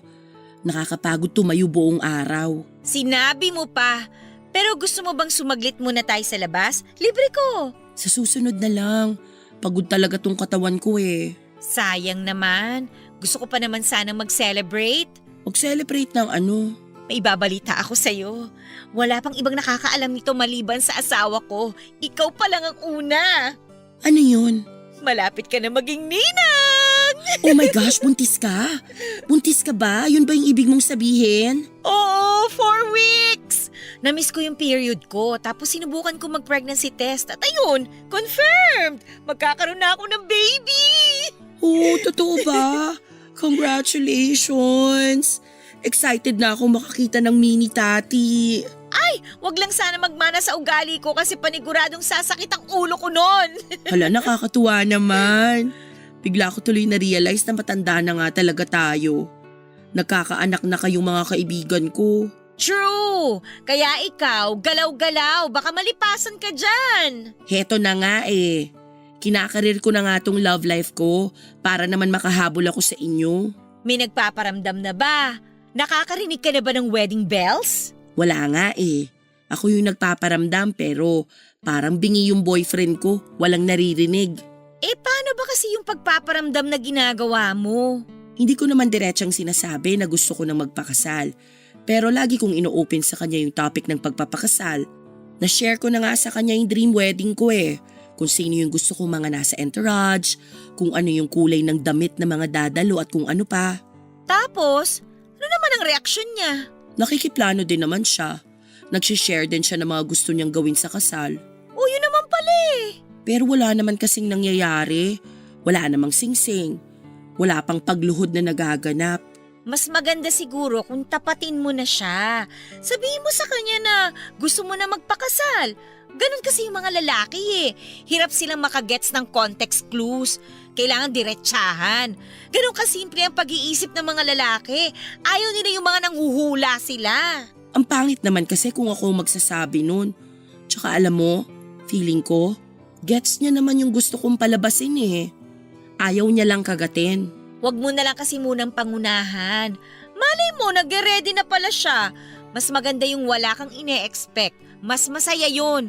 Sure naman ako na pakakasalan ka ni Billy eh. Alam kong mahal ka nun. Pero kailan? Kapag menopause na ako? Gaga, 45 pataas ang menopausal stage ng babae. 31 ka pa lang ha, yan ang kagad ang iniisip mo. Hindi naman siguro ganun katagal bago mag-propose si Billy. Ay, sana nga. Huwag mo na nga isipin yan. Masyado ka kasing overthinker eh. Alam mo, halika na. Samahan mo na ako mag-milk tea at kwek-kwek. Libre ko! Ay, sige na nga.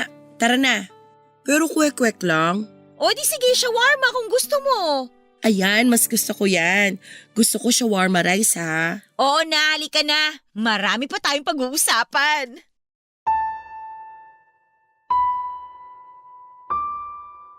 Pero lumipas pa ang ilang buwan, walang singsing na dumating, Papa Dudut. Hindi ko nga alam kung bakit noong panahong yon ay para bang nagmamadali akong ikasal. Siguro ganon ko talaga kamahal si Billy dati. Sa kabila ng kawalang interest ni Billy sa usapang kasal ay nanatili namang maayos ang relasyon naming dalawa. Kahit na mahigit 1 taon na kaming magkasama ay wala pa ring nagbabago. Parang nasa ligawan stage pa rin kami na sobrang sweet na sweet sa isa't isa. Nanatili ang pagiging caring ni Billy sa akin at dahil hindi ko naman siya mapilit na pakasalan, ako ay naghintay na lamang kung kailan siya magiging ready. Hindi rin naman pwedeng ipilit ang isang bagay lalo na kung hindi pa handa ang isang tao. Naisip ko rin na mas maganda na maging surprise ang gagawin niyang proposal sa akin. Umasa na lamang ako na baka sa araw na hindi ko inaasahan ay doon siya mag-propose, Papa Dudut. Ang ginawa ko na lang ay naging maayos at supportive na girlfriend ako para kay Billy. Hanggang sa kalagitnaan ng masayang pagsasama namin ni Billy ay isang hindi inaasahang balitang natanggap namin. Naghahanda na ako noon para sa pagpasok ko sa school. Nung nakatanggap ako ng tawag mula sa kapatid ni Lino na si Edward. Kinabahan ako dahil matagal na kaming hindi nakapag-usap ni Edward at ang tawag niyang yon ay maaaring isa lang ang ibig sabihin. Maaaring nagbalik na si Lino.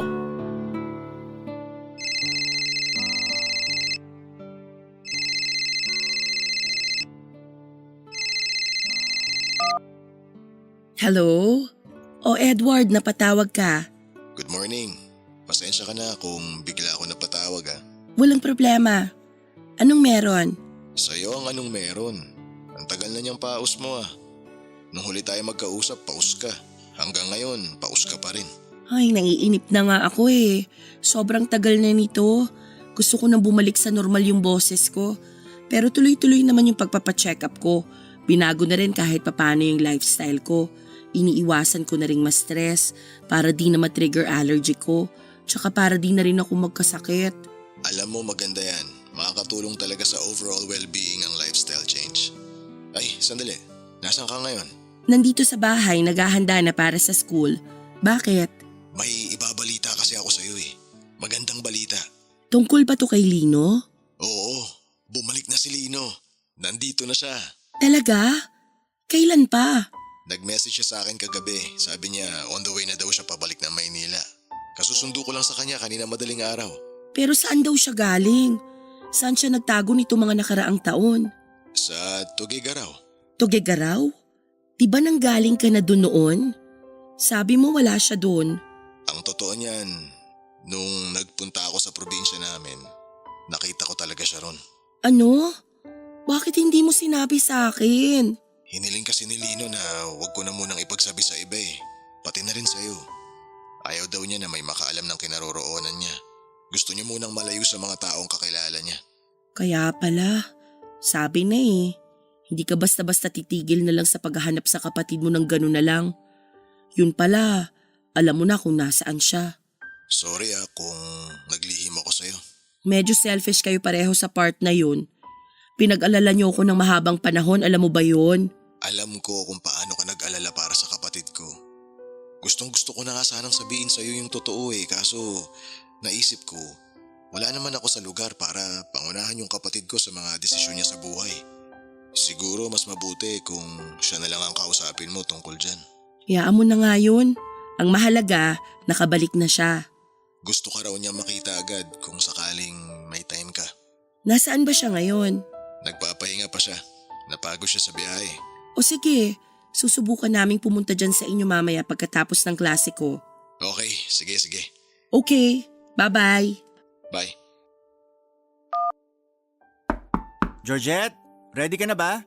Sandali lang.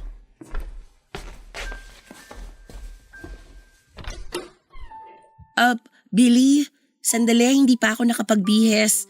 Pumasok ka muna. Okay, sige. Aantayin na lang kita para maihatid kita sa school. Nag-breakfast ka na ba? Kumain ka muna.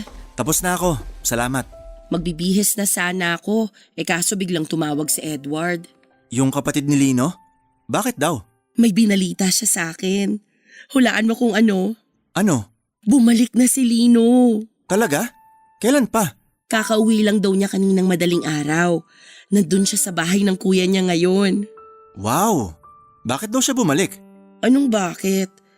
Wala namang ibang uuwian yun kundi dito lang din. Ganun ba? Mabuti naman na isipan niyang bumalik pa. Akala ko doon na siya tatanda kung nasaan man siya eh. Kaya nga pero masaya ako na nakabalik na siya. Excited na akong makita siya. Gusto mo puntahan natin siya ngayon? Mamaya na lang, nagpapahinga pa raw siya eh. Puntahan natin siya pagkatapos ng klase. Pwede rin, pero malalita ko ng pagsundo sa'yo kasi may delivery sa store mamaya. Kailangan ko i-check yon. Okay lang, imi-message na lang kita kapag tapos na ako sa school. May meeting din kasi kami after class eh. Okay, sige. Oh wait lang, magbibihis na ako. Mabilis lang to. Take your time.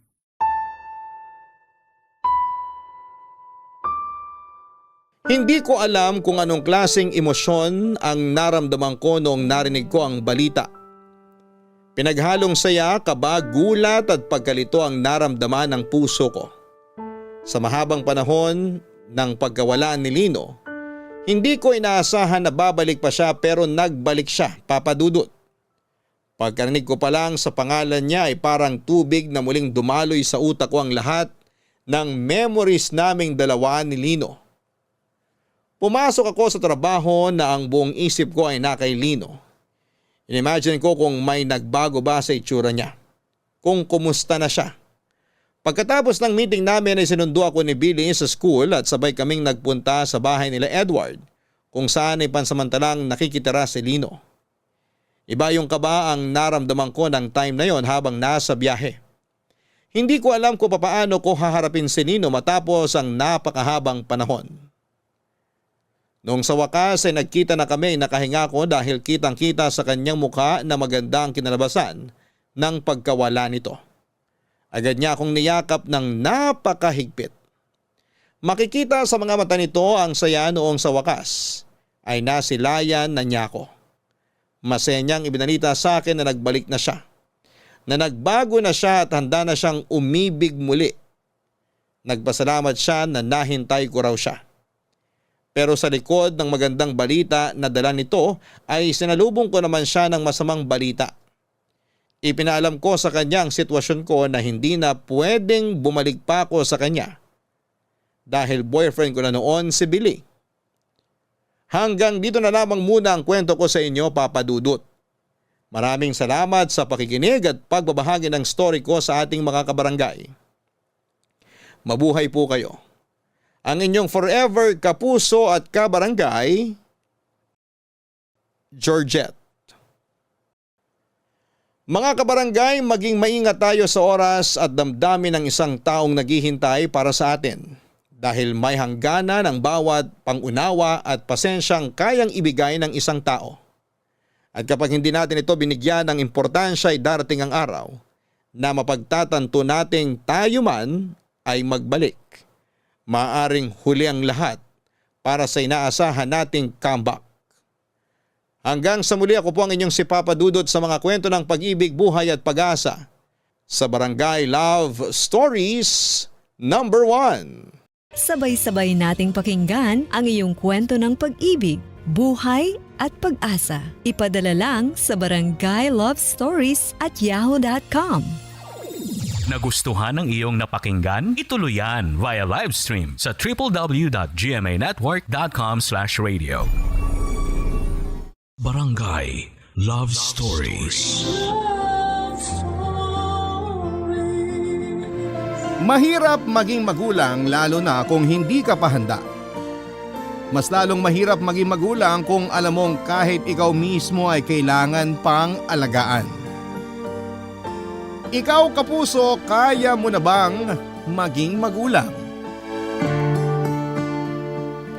Dear Papa Dudut, ako nga pala si Romy, 21 years old. Ang kwentong gusto ko sanang ibahagi sa inyo ay tungkol sa maagang responsibilidad na naiatang sa akin nung ako ay 18 years old pa lamang. Nakabuntis ako ng isang kainuman. Itago na lang natin siya sa pangalang Kyla. Noong time na yon ay 22 anyos pa lamang siya at mas matanda siya sa akin ng ilang taon. Nakilala ko lamang si Kyla sa inumang yon at dinala lamang siya ng naging kaklase niya na si Brian. Si Brian ang matagal ko nang kakilala dahil madalas ay nagkakasama kami dati sa mga computer shop para tumambay at maglaro. Nakakasama ko rin noon si Brian sa pagbabasketball kaya naman noong inaya niya akong sumama sa kanya sa isang inuman ay nagtiwala naman ako.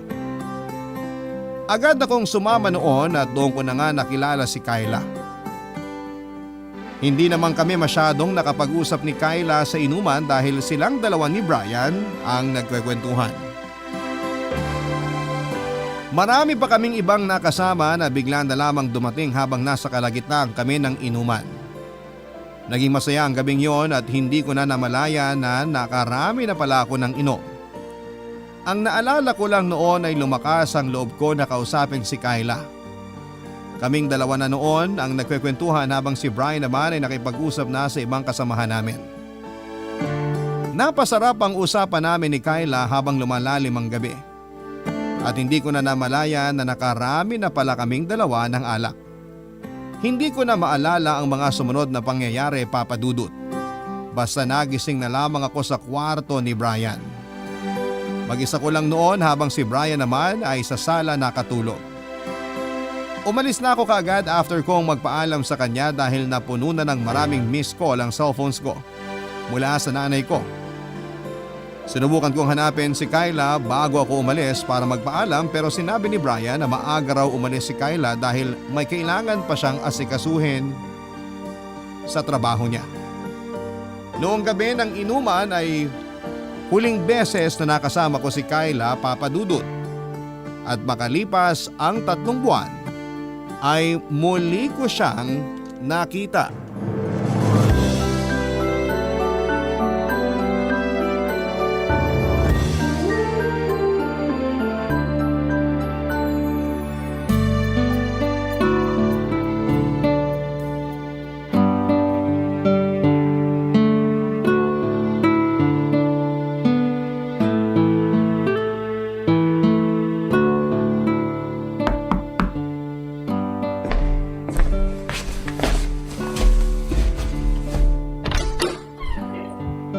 Kyla, anong ginagawa mo rito sa bahay namin?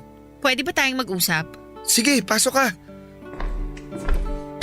Paano mo pala nalaman tong bahay ko? Nasabi ko ba sa'yo nung lasing na ako? Hindi. Tinanong ko kay Brian. Bakit di siya sumama sa'yo papunta rito? Kasi tayong dalawa lang naman ang dapat mag-usap. Parang seryoso yung sasabihin mo ah. Importante to. Alam ko mabibigla ka. Sorry na lang talaga. Bakit kailangan mag-sorry? May nangyari ba? May nangyari. Oo. Saan? Sa ating dalawa. Ha? May nangyari sa ating dalawa? Sa inuman? Oo. Wala kasi akong maalala, Kyla. Sobrang wasak ako nun. Buti ikaw, naaalala mo pa. Wala rin akong maalala eh. Pero nagising ako katabi ka at wala akong damit. Ako rin. Wala akong damit nun. Kinausap ko si Brian at sinabi niyang pumunta raw tayo ng kwarto niya dahil nahihilo na tayo. Tapos yun na yun. Teka, paano ka naman nakakasigurong may nangyari nga sa atin? Di naman porket nakahubad na tayong magkatabi, meron na nga. Baka naman kasi nainitan lang tayo. Alam mo naman ang alak, mainit sa katawan. Alam kong may nangyari sa atin nung gabing yun kasi… Kasi ano? Kasi buntis ako. Ha? Imposible. Yan din ang naisip ko nung nag-positive ako sa 2 pregnancy test. Hindi naman sigurado yung pregnancy test. Minsan nagkakamali yan. Huwag ka masyadong dumepende dyan. Alam ko naman yon kaya nga pumunta ako sa doktor para makasiguro. Oh, tapos? 3 buwan na akong buntis. Paano? Paano naman ako nakakasigurong akin yan? Sabi ko na eh. Sabi ko na. Sorry nabigla ako eh.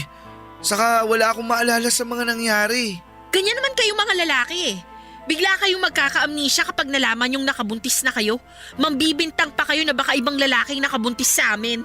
Sa'yo naman ang pakiramdam ko. Wala akong pakialam sa nararamdaman mo.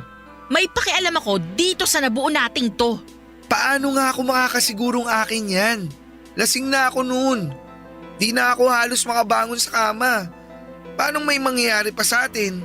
Walang ibang lalaking nakagalaw sa akin nung gabing yun, kundi ikaw lang. Matagal na rin walang nakagalaw sa akin bago pa man may mangyari sa atin. Hindi talaga ako kumbinsido na may nangyari sa atin. Ganon? Sige, marami namang witness nung gabi na yon na magkasama tayong pumasok sa kwarto at hindi na lumabas hanggang umaga. Anong gusto mong mangyari ngayon? Panagutan mo ko. 18 pa lang ako, Kyla. Bata pa ako. Wala pa nga akong trabaho at umaasa lang ako sa magulang ko.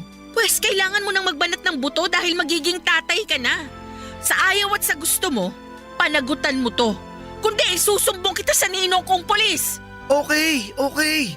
Di naman kailangan manakot. Kung di kita tatakutin, malamang hahayaan mo lang ang responsibilidad mo sa akin. Gagawa ako ng paraan. Tutulong ako sa pagsustento. Hindi lang sustento ang kailangan ko. Ano pa bang kailangan kong gawin? Magsama na tayo para masiguro kung hindi mo ako tatakbuhan. Hindi ko pwedeng tumira rito sa bahay. Papagalitan ako ng nanay ko. Di bumukod tayo. Buhayin mo ko. Mukhang maselan tong pinagbubuntis ko kaya kailangan kita para alalayan ako. Inamin ko na sa mga magulang ko ang nangyari sa amin ni Kyla, Papa Dudut. Hindi sila natuwa ng maaga kong nakabuntis. Wala na rin naman silang nagawa kundi ang tanggapin yon at nakiusap ako sa mga magulang ko na kung pupwedeng doon muna kami ni Kyla sa bahay habang naghahanap ng trabaho. Pinayagan naman nila ako dahil naaawa rin sila sa akin. Nangako naman ako na kapag kaya ko nang bumukod ay aalis kami kaagad. Hindi naman ako minadali ng mga magulang ko dahil gusto rin naman daw nilang makasama ang unang apo nila. Natuwa ako kasi inakala ko noong una na hindi nila ako tatanggapin. Inakala ko na itatakwil nila ako tulad ng mga nangyayari sa ibang maagang nakabuntis. Maswerte na nga lang ako dahil natanggap ng mga magulang ko ang pagkakamali ko. Papadudot nagsimula na ngang tumira si Kyla sa bahay namin. Hindi ko noon alam kung anong label namin. Wala naman ang nangyayari sa amin mula nang tumira siya sa bahay pero magkatabi kami sa kama. Hindi ko siya nagawang tanungin dahil lagi siyang galit sa akin. Mukhang sa akin pa rin niya sinisisi noon ang maaga niyang pagkakabuntis. Naiintindihan ko naman siya lalo't marami pa siyang gustong gawin pero hindi niya magawa dahil bit-bit na nga niya sa kanyang sinapupunan ng nabuo naming dalawa. Sa pagtira ni Kyla sa bahay ay doon pa lamang namin sinimulang kilalanin ang isa't isa. Doon ko napansin habang tumatagal na masama ang ugali niya. Sinubukan kong tanungin sa nanay ko kung normal ba ang ganong klase ng ugali ng babae at sumagot naman siyang oo dahil buntis daw si Kyla. Wala kasi akong alam sa mga babae noon, Papa Dudut. Dahil never naman ako nagkaroon ng karelasyon. Si Kyla ang nakauna sa akin sa lahat kaya sa kanya ako nagpa-practice kung paano makisama sa isang babae.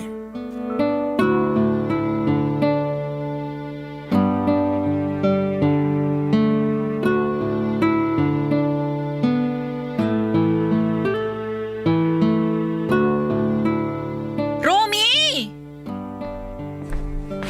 Ano yun? Kanina pa ako nag-chat sa'yo sa Facebook. Sorry, nagbabanlaw ako ng mga nilaban ko. Isa pa yan. Kaninang umaga ko pa inutos sa'yo na maglaba ka. Hapon na, ngayon ka palang nagbabanlaw? Bumili pa kasi ako ng gas para makapagluto ako nung gusto mong chop suey. Sinisisi mo ba ako kung chapsoy ang craving ko? Masama na rin bang maglihi ngayon? Hindi naman. Sinasabi ko lang sa'yo kung ano yung mga ginawa ko kaya late ako nakapaglaba. Parang ang dating di ako dapat kumain ah. Wala naman ako sinabing ganyan ah. Siyempre gusto ko makain mo kung ano man yung pinaglilihian mo. Kasi para rin naman yan sa magiging baby natin eh. Eh yun naman pala eh. Ano ba kasi yung kailangan mo? Pwede kong gawin ngayon. Sunduin mo yung manikurista ko sa kabilang kanto. Pwede bang tawagan na lang siya para mag-tricycle papunta rito? Ako na lang ang magbabayad ng pamasahe niya. Bakit ka tumatanggi? Eh gusto ko nga sunduin mo siya.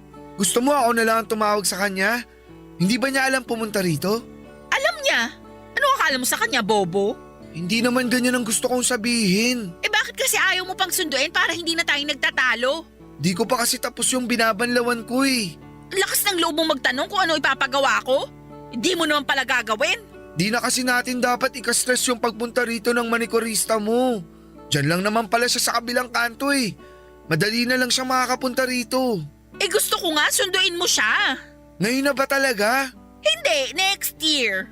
Kailan naman? Wag mo naman akong pahirapan. Ikaw lang ang nagpapahirap sa sarili mo.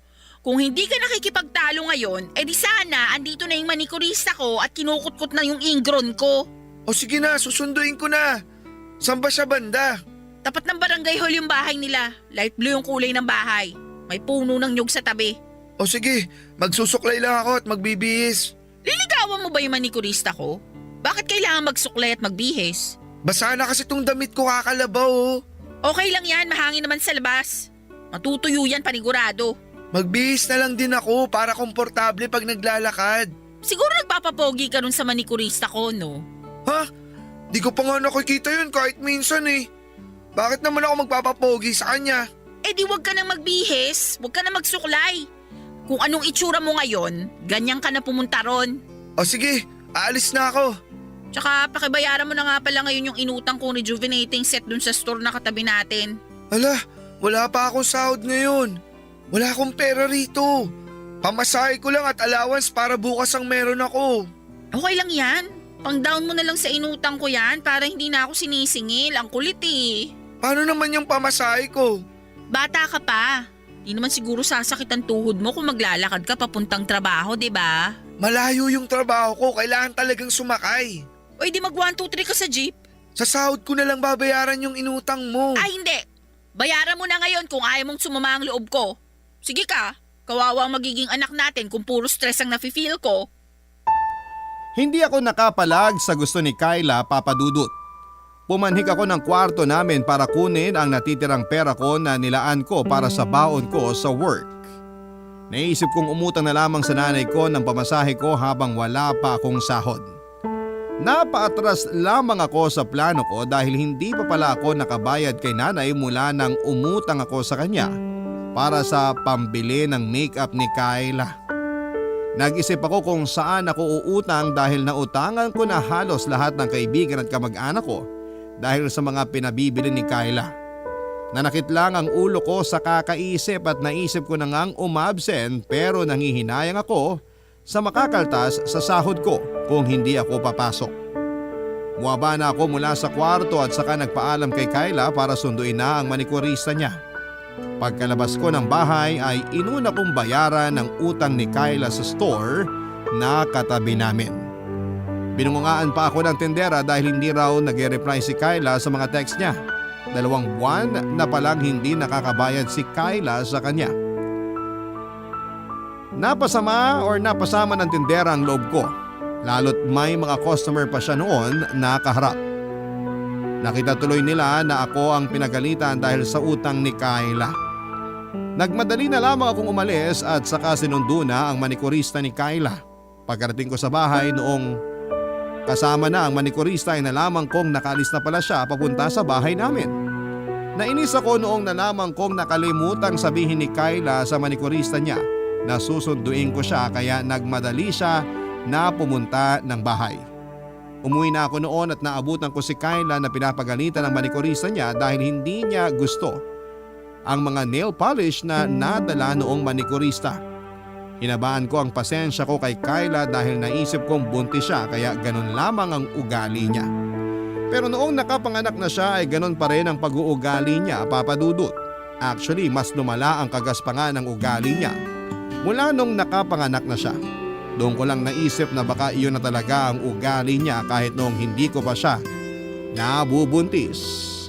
Barangay Love Stories. Barangay Love Stories. Marami akong adjustment na ginawa mula noong nanganak na si Kyla, Papa Dudut. Nagpumilit si Kyla na lumipat na kami ng bahay dahil hindi na raw siya komportableng kasama ang mga magulang ko. Sinabi ko sa kanya na hindi pa praktikal para gawin yon dahil wala pa kaming ipon na pareho. Nagdabog siya at nanira ng gamit dahil sa galit niya. Pinakalma ko siya pero mas lalo lamang siyang nagalit sa akin. Pinatahimik ko siya dahil nga naririnig ng mga magulang ko ang pagwawala niya at nahihiya na ako. Hindi ko siya napigilan at pinagpatuloy niya ang pagdadabog hanggang sa narinig nga ng nanay ko ang pagwawala ni Kyla.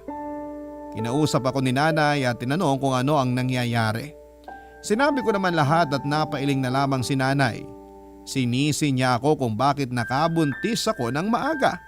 Hindi ko naman siya kinontra dahil alam ko namang tama siya, Papa Dudut. Pinayuhan ako ni nanay na lumipat na lamang ng ibang bahay kung doon daw magiging komportable si Kyla. Sinubukan kong rasunan na hindi ko pa kaya dahil wala pa akong pera. Pinapasok na lamang ako ni nanay sa kwarto nila ni tatay para abutan ng pera para pangsimula namin. Naiyak ako dahil sa pasasalamat kay nanay. Naiyak ako dahil medyo may takot din sa puso ko kung makakayanan ba namin ni Kyla na mag-solo na. Malaking tulong noon si nanay para kahit papaano ay gumaan ang mga bayarin ko.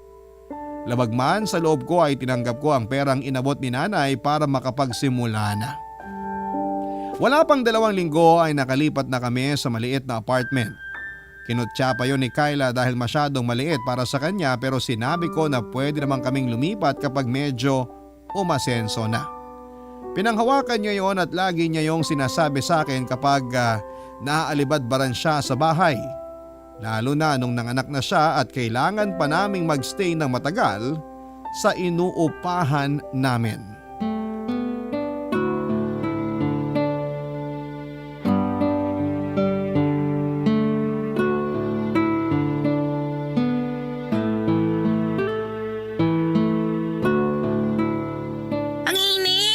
Lakasan ko na lang yung electric fan.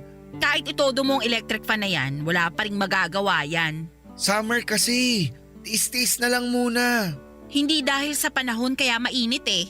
Dahil dito sa liit ng inuupahan natin. Ang liit pa ng mga bintana. Buksan na lang natin. Baho naman sa labas. Gusto mo bang pumasok dito yung amoy? Kesa naman mainitan kayo ni baby. Hindi kasi yan ang solusyon na kailangan ko. Gusto ko lumipat na tayo. Nakakontrata tayo rito ng 1 taon. Di tumakas tayo. Paunti-unti maglabas tayo ng mga gamit. Wala naman tayong ibang pupuntahan. Ang hirap kaya maghanap ng apartment ngayon. Wala akong pakialam. Gumawa ka ng paraan. Kasi hindi ito ang pinangarap kong buhay. Kahit ako rin naman ah. So kasalanan ko? Tandaan mo, ikaw ang nakabuntis sa akin. Alam ko naman yun. Dahil sa'yo, hindi ko na-enjoy ang pagkadalaga ko. Parehas lang tayo. Huwag mong igaya yung kalagayan mo sa akin ah. Kasi ako marami akong pangarap na hindi natupad dahil sa binuntis mo ko. Sorry, Sana sapat na sa'yo na makitang malusog at mabait ang baby natin. Ano yun, Pakonsuelo de Bobo? Anak natin tong pinag-uusapan, Kyla. Ang pinag-uusapan natin dito, sinira mong buhay ko at mga pangarap ko. Huwag na sana tayong magsisiyan kasi tapos na eh. Andito na tayo oh. Ipagpatuloy na lang natin. Kala mo ganun kadaling ipagpatuloy ang buhay ko? Ang pangit ng tahi ko sa tiyan. Paano ako magbi-beach nito? Gagaling pa yan. Lagi rin ako napupuyat dahil kakaiyak ng anak mo. Ako naman ang bumabangon para magpatahan sa kanya. Kahit na! Naiistorbo pa rin ang tulog ko dahil sa pag-iyak niya. Wala naman tayong magagawa kasi baby yan eh. Iiyak talaga siya. Kung meron lang sanang isa pang kwarto para dun matulog si baby eh. Ilang buwan pa lang ang baby natin. Di pwedeng iwan natin siya sa ibang kwarto na walang nagbabantay. Eh di kumuha ka ng yaya.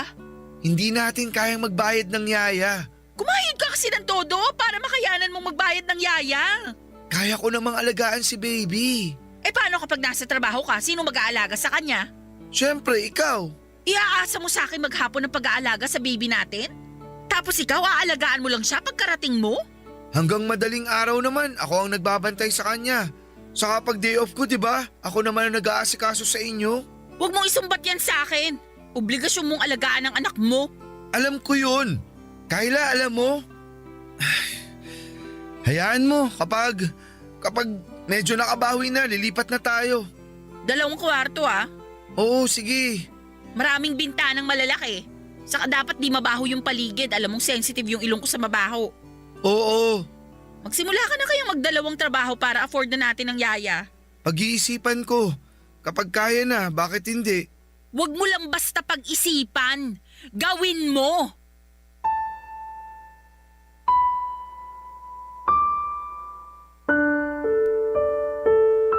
Hindi na ako nagsalita pa sa huling sinabi ni Kyla.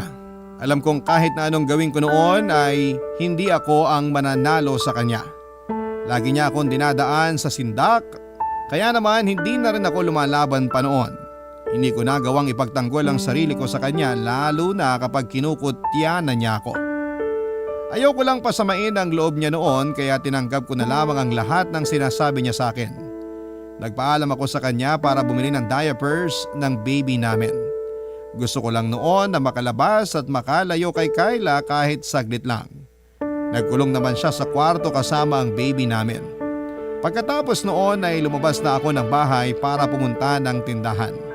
Nagdahan-dahan ako noon sa paglalakad para lamang matagalan ang paglabas ko. Sa ganung paraan kasi ay nagkakaroon ako ng kahit papaano ng oras para sa sarili ko. Mula noong nabuntis ko si Kyla ay nawala na ako ng time para sa sarili ko. Hindi lang si Kyla ang nasira ang buhay at mga pangarap. Ako rin naman, Papa Dudut. Nangarap ako makapagtapos ng kolehiyo dahil gusto kong bigyan ng magandang buhay noon ang mga magulang ko pero hindi yon nangyari. Ang bata ko pa noon para maging ama at wala na akong ibang choice kundi ang tanggapin ang naging pagkakamali ko. Ang importante na lamang sa akin noon ay mabuhay at mapalaki ko ang anak namin ni Kyla. Ang baby lang namin noon ang inspirasyon ko para magpatuloy pa. Kahit papaano ay nawawala ang pagod at galit ko noon kapag nakikita ko ang baby namin. Kahit na ilang beses na nasagad ang pasensya ko dahil kay Kyla ay nakakabawi naman lalo na kapag nabubuhat ko na si baby. Habang naglalakad nga ako papuntang tindahan ay hindi ko maiwasan noon na mapangiti kapag nai-imagine ko ang inosenteng mukha ng baby namin, Papa Dudut.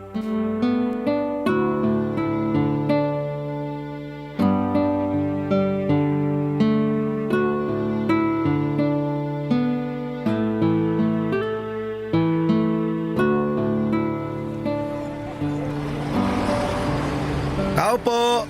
Pabili po ng diaper. Tao po! Asa na ba yung tindera? Uy, Romy! Brian! Anong ginagawa mo rito? Utang ng Yossi. Ikaw? Bibili ng diaper. Tatay ka na nga pala, no? Congrats sa inyo ni Kyla, ha? Salamat. Ako na lang kaya magbayad ng diapers. Regalo ko na sa inaanak ko. Nagbo-volunteer ka na bang maging ninong ni baby? Oo, basta hindi maniningil ang anak niyo sa akin tuwing Pasko. Naku, magtatago talaga ako. Mukhang si Kyla maghahabol sa'yo para sa pamasko ng baby namin kung sakali. Oo nga no, maraming ganyan ngayon eh. Magugulat ka na lang na yung nanay na pala yung inaanak mo. Wag naman sana. Kung ako lang masusunod gusto ko gabayan mo lang ang baby namin habang lumalaki. Ayos na yun. O habang hindi pa naglalakad ang baby nyo, diaper lang muna ang kaya ko iambag sa buhay niya. Sure ka? Ikaw na ang magbabayad ng bibilin kong diaper? Diskumpiyado ko bang makakabili ako ng diaper? Hindi naman, pero uutangin mo nga yung yosi mo, di ba? Yung yosi lang, pero babayaran ko kagad yung diaper. Okay lang bang isang pack na? 4 na piraso na laman nun. Gawin mo ng 2 pack. Naku, di ako tatanggi dyan. Ramdam ko ang hirap mo bilang tatay. Ang gastos kaya magkaroon ng anak, lalo pag baby pa. Para namang naranasan mo na. Hindi ko ba nakwento sa'yo? Nagkaroon ako ng anak sa una kong GF. Talaga? Asan na? Ni minsan di ko naman nakikita sa bahay nyo na merong bata ron ah. Tinago na sa akin. Sumuko na kasi ako sa pagsusustento, lalo na nung nawalan ako ng trabaho. Na-depress ako noon eh. Tapos ayun, isang araw, tumakas na lang yung mag-ina ko. Hindi mo ba hinabol? Hindi na. Sa totoo lang, mas gumana ang buhay ko nung nawala sila. Hala, grabe naman. Pero naiisip ko pa rin yung anak ko siyempre. Kaya lang, di ko talaga kaya maging tatay. Mabuti ka nga, nakakayanan mo. Saka mabuti rin, hindi ka pa tumatakas. Wala naman akong balak. Mahal ko ang baby namin ni Kyla. Kakayanin ko lahat para sa kanya.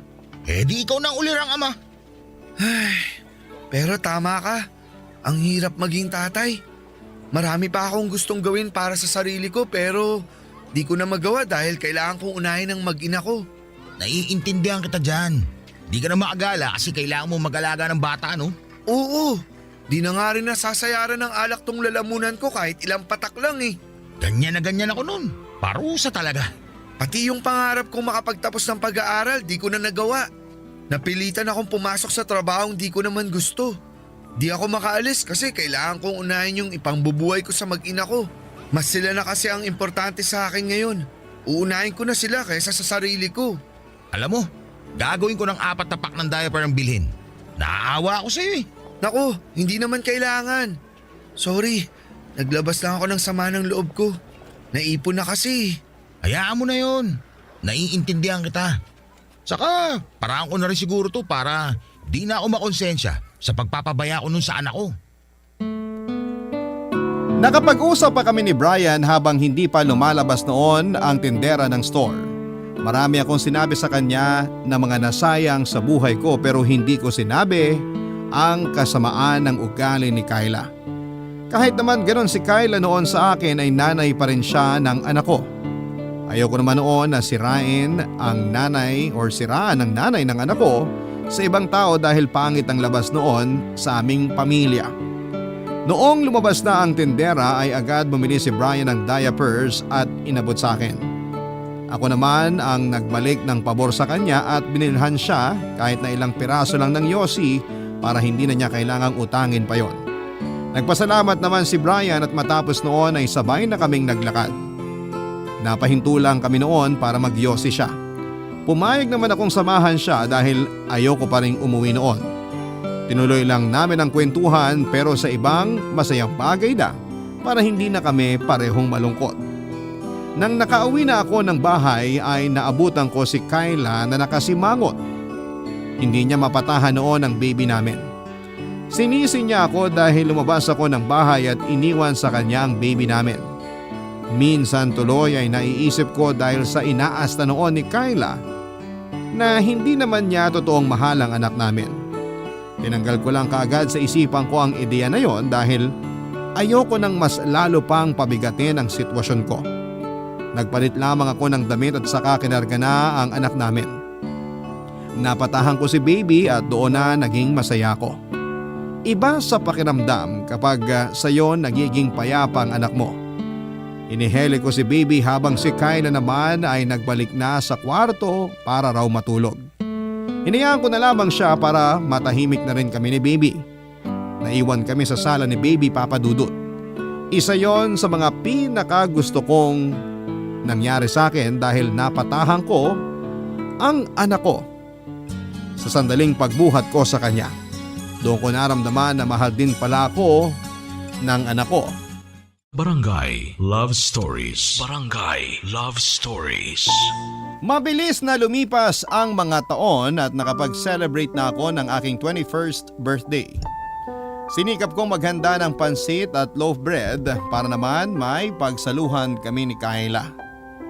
Pero kinutyan niya ang handa ko at sinabing sana nagtipid ako noong mga nakaraan para nakabili ako kahit cake man lang. Hindi ko na siya pinatulan pa dahil masaya ako noon. Nagpaalam si Kayla para maligo at ako naman ay nagsindi ng kandila sa mesa. Pinikit ko ang aking mga mata at humiling ng magandang buhay para sa anak namin ni Kayla. Pagmulat ko ay saka ko hinipan ang sinindihan kong kandila. Wala mang cake noon na pagpapatungan ng kandila ay masaya pa rin akong umaasa na baka mabigyan ng katuparan ang hiling ko. Umasa akong mabigyan noon ng katuparan ng kahilingan ko hindi para sa akin kundi para sa anak ko. Nagpatuloy ako sa pagsusumikap sa buhay para sa anak ko. Wala akong ibang pinagbuhusan ng lahat ng meron ako kundi sa anak ko. Wala na akong pakialam noon kay Kayla kahit anuman ang gawin niya. Sa totoo lang, kahit na ilang taon na kaming magkasama ay hindi ko pa rin siya natutunang mahalin. Wala ring nangyari sa amin dahil hindi ko siya gusto kahit yakapin man lang. Ilang beses niya akong inaya pero tumanggi ako at sinabing pagod ako. Lagi siyang nagdadabog noon kapag tumatanggi ako pero wala talaga akong gana sa kanya. Naisip ko nga kahit siguro magkaroon na siya ng ibang karelasyon ay hindi ko siya kokontrahin kung yon ang makapagbibigay sa kanya ng magandang mood. Ako naman ay walang plano na manligaw noon o pumasok sa kahit na anong klase ng relasyon dahil nakafocus ako sa anak namin. Si Kayla noon ang nakapag-enjoy sa kanyang buhay lalo na noong lumaki na ang anak namin. Madalas na siya noon na gumagala at nagiinom.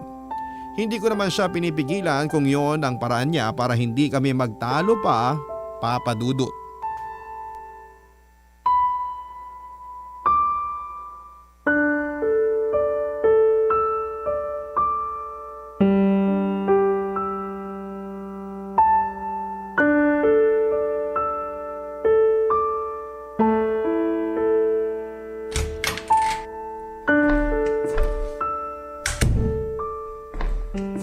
Romy!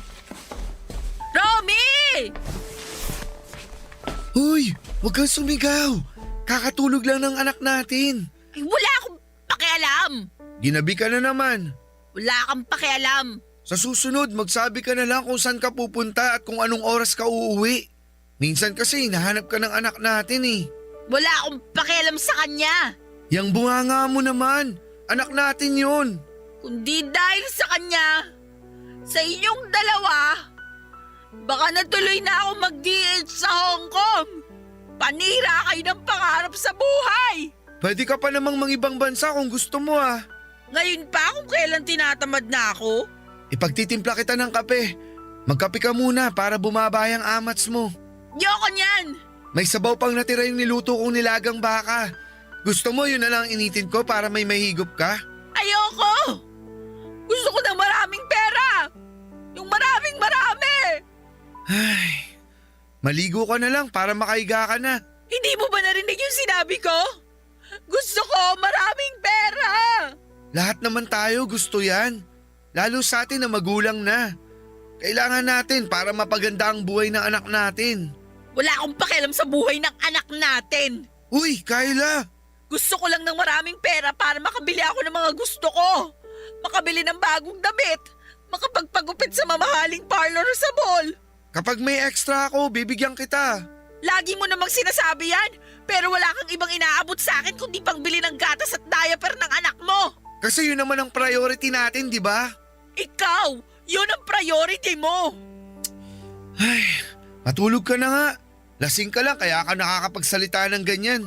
Alam ko kung anong sinasabi ko. Oo na lang. Kung pwede lang bumalik sa nakaraan, hindi sana ako pumunta sa inuman na yon. Kayla! Hindi ako magpapakalasing. Sana sa bahay na lang ako nanonood ng TV.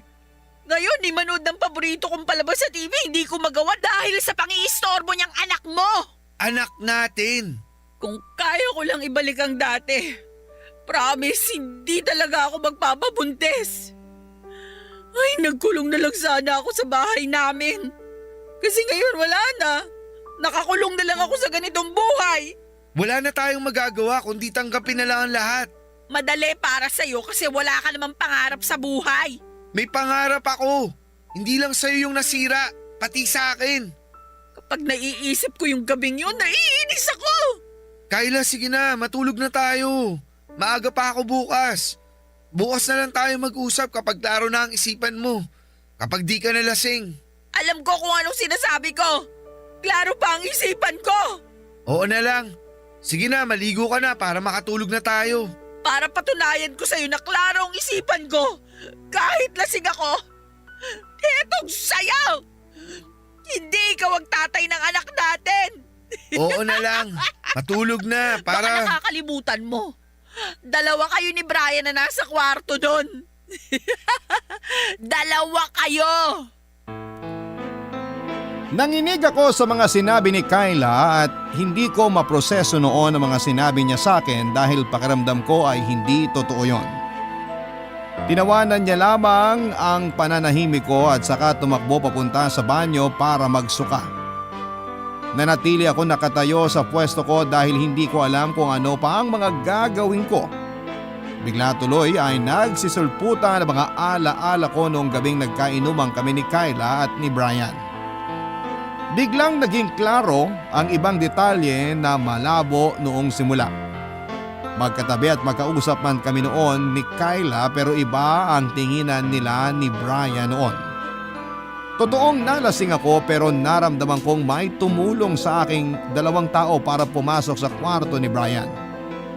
Ramdam ko noon na sina Brian at Kayla yon dahil ang ibang kainuman namin ay nagsitulog na lamang sa labas kung saan ay naganap ang inuman namin. Pagkapasok sa kwarto ay naalala kong nilapag lamang nila ako sa may sahig at parang naaninag ko sina Kayla at Brian na sumampa sa kama. Yun na nga ang huling alaala ko ng gabing yon. Nagising na lamang ako kinabukasan na nasa kama na. Hindi ako nakatulog noon at hindi rin nakapasok sa trabaho dahil sa pag-iisip. Kinabukasan ay hindi ako inimik ni Kayla at mukha namang naalala pa niya ang mga pinagsasabi niya noong gabing nakapag-usap kami at lasing siya. Nagpaalam ako sa kanya at sinabing bibili lamang ng diapers. Tumango lamang siya noon sa akin at saka tumalikod na. Naglakad ako palabas ng bahay hindi para bumili ng diapers, kundi para puntahan si Brian sa bahay nila. Alam ko noon na wala siyang trabaho kaya nakasigurado ako na maabutan ko siya sa bahay nila. Tama naman ako ng hinala at doon ay pinapasok niya ako. Masaya pa nga ang pagsalubong niya noon sa akin at inaya pa niya akong mag-beer pero tumanggi na ako. Naamoy ko ang alak sa kanya kaya naman hindi ako sigurado kung makakapag-isip siya ng tama kapag kinausap ko na. Sumugal na lamang ako noon dahil kailangan kong malaman ang katotohanan.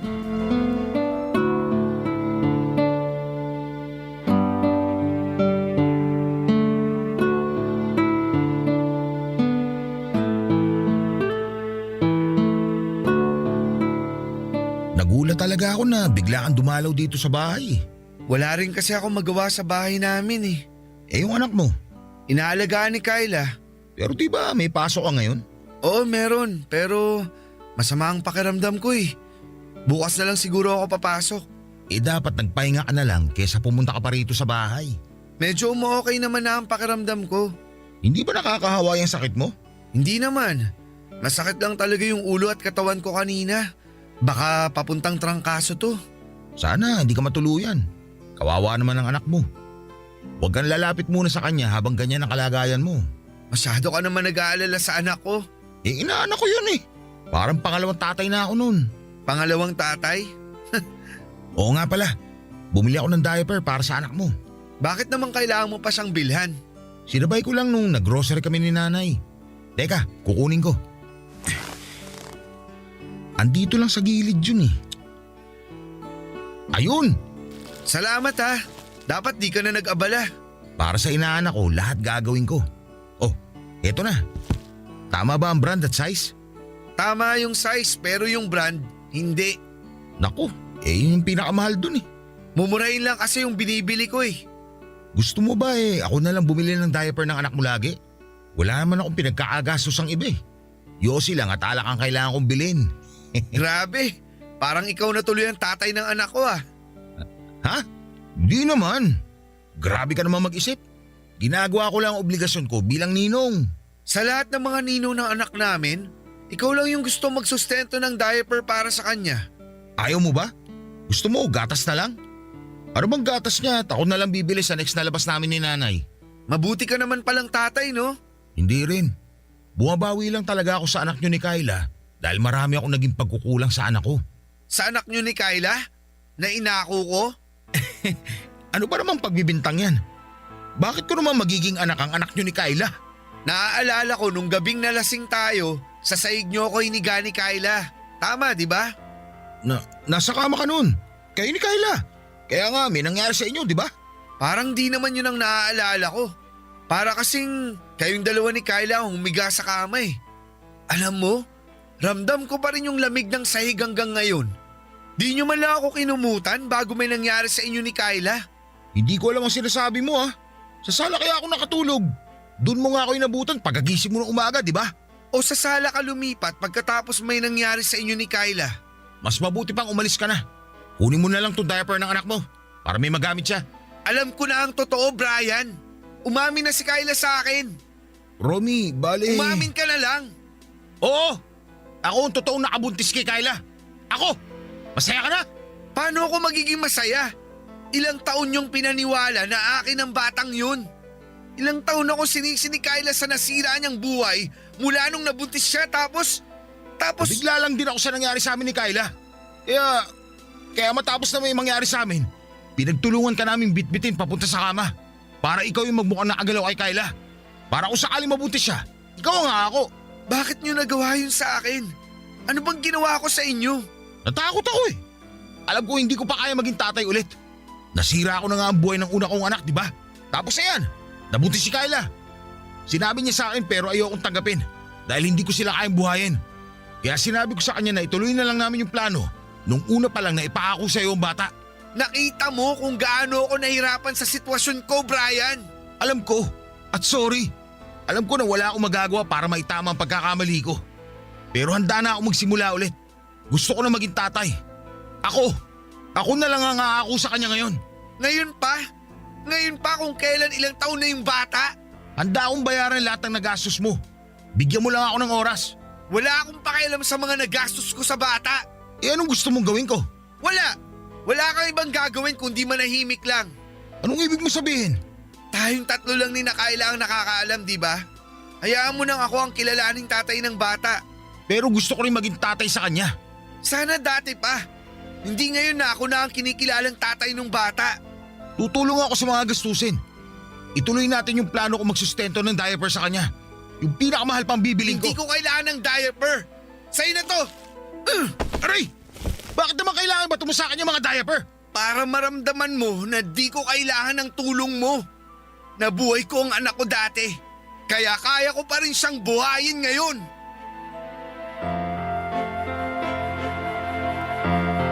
Nanginginig akong binato kay Brian ng diapers na binigay niya para sa anak ko. Anak ko, oo, tama ang narinig ninyo. Anak ko yon kahit na hindi pa ako ang nakabuo sa kanya. Umalis ako noon ng bahay ni Brian at hindi naman niya ako hinabol palabas. Naglakad-lakad muna ako bago umuwi para mawala ang galit ko. Ayoko noon na makita at maramdaman ng anak ko ang galit ko. Nung ayos na ako ay saka ako umuwi at nadatnang ko si Kyla na may kausap sa cellphone. Alam ko noon na si Brian yon dahil agad niyang binaba ang tawag. Hindi ako nilapitan ni Kyla at halatang iniiwasan niya ako. Pumasok siya sa banyo at nagkulong doon. Narinig ko naman ang pag-iyak ng anak ko kaya naman pumasok na ako ng kwarto. Natahimik bigla at tumawa noon ang anak ko nang nakita niya ako. Nawala na ang galit ko sa ginawa ni Kyla at Brian noong nakita ko ang nakangiting mukha ng anak ko. Kinarga ko siya at saka niyakap at napaiyak na lamang ako, Papa Dudut. Hindi na namin pinag-usapan ni Kyla ang totoong nangyari. Alam ko noon ang katotohanan at kahit mahirap ay tinanggap ko na lamang yon. Umutang ako sa nanay ko ng pera para magamit namin para makalipat ng titirahan dahil gusto ko noon na tuluyan ang ilayo ang anak ko kay Brian. Hindi naman tumanggi noon si Kyla at sinunod na lamang ang lahat ng gusto ko. Napansin ko rin ang pagbabago sa kanya at hindi na niya ako sinisinghalan at inaasikaso na niya ako. Ganon din ang bagong apartment at ang anak namin.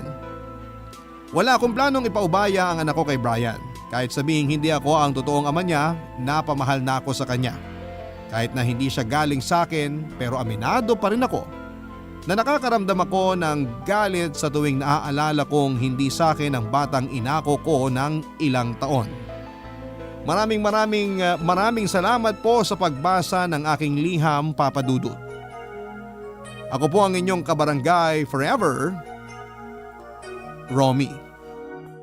Barangay Love Stories. Love Stories.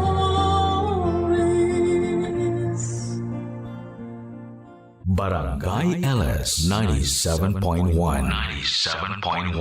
Number 1. Forever! Kabarangay, i-share mo ang iyong barangay love stories. Sabay-sabay nating pakinggan ang iyong kwento ng pag-ibig, buhay at pag-asa. Ipadala lang sa barangaylovestories@yahoo.com.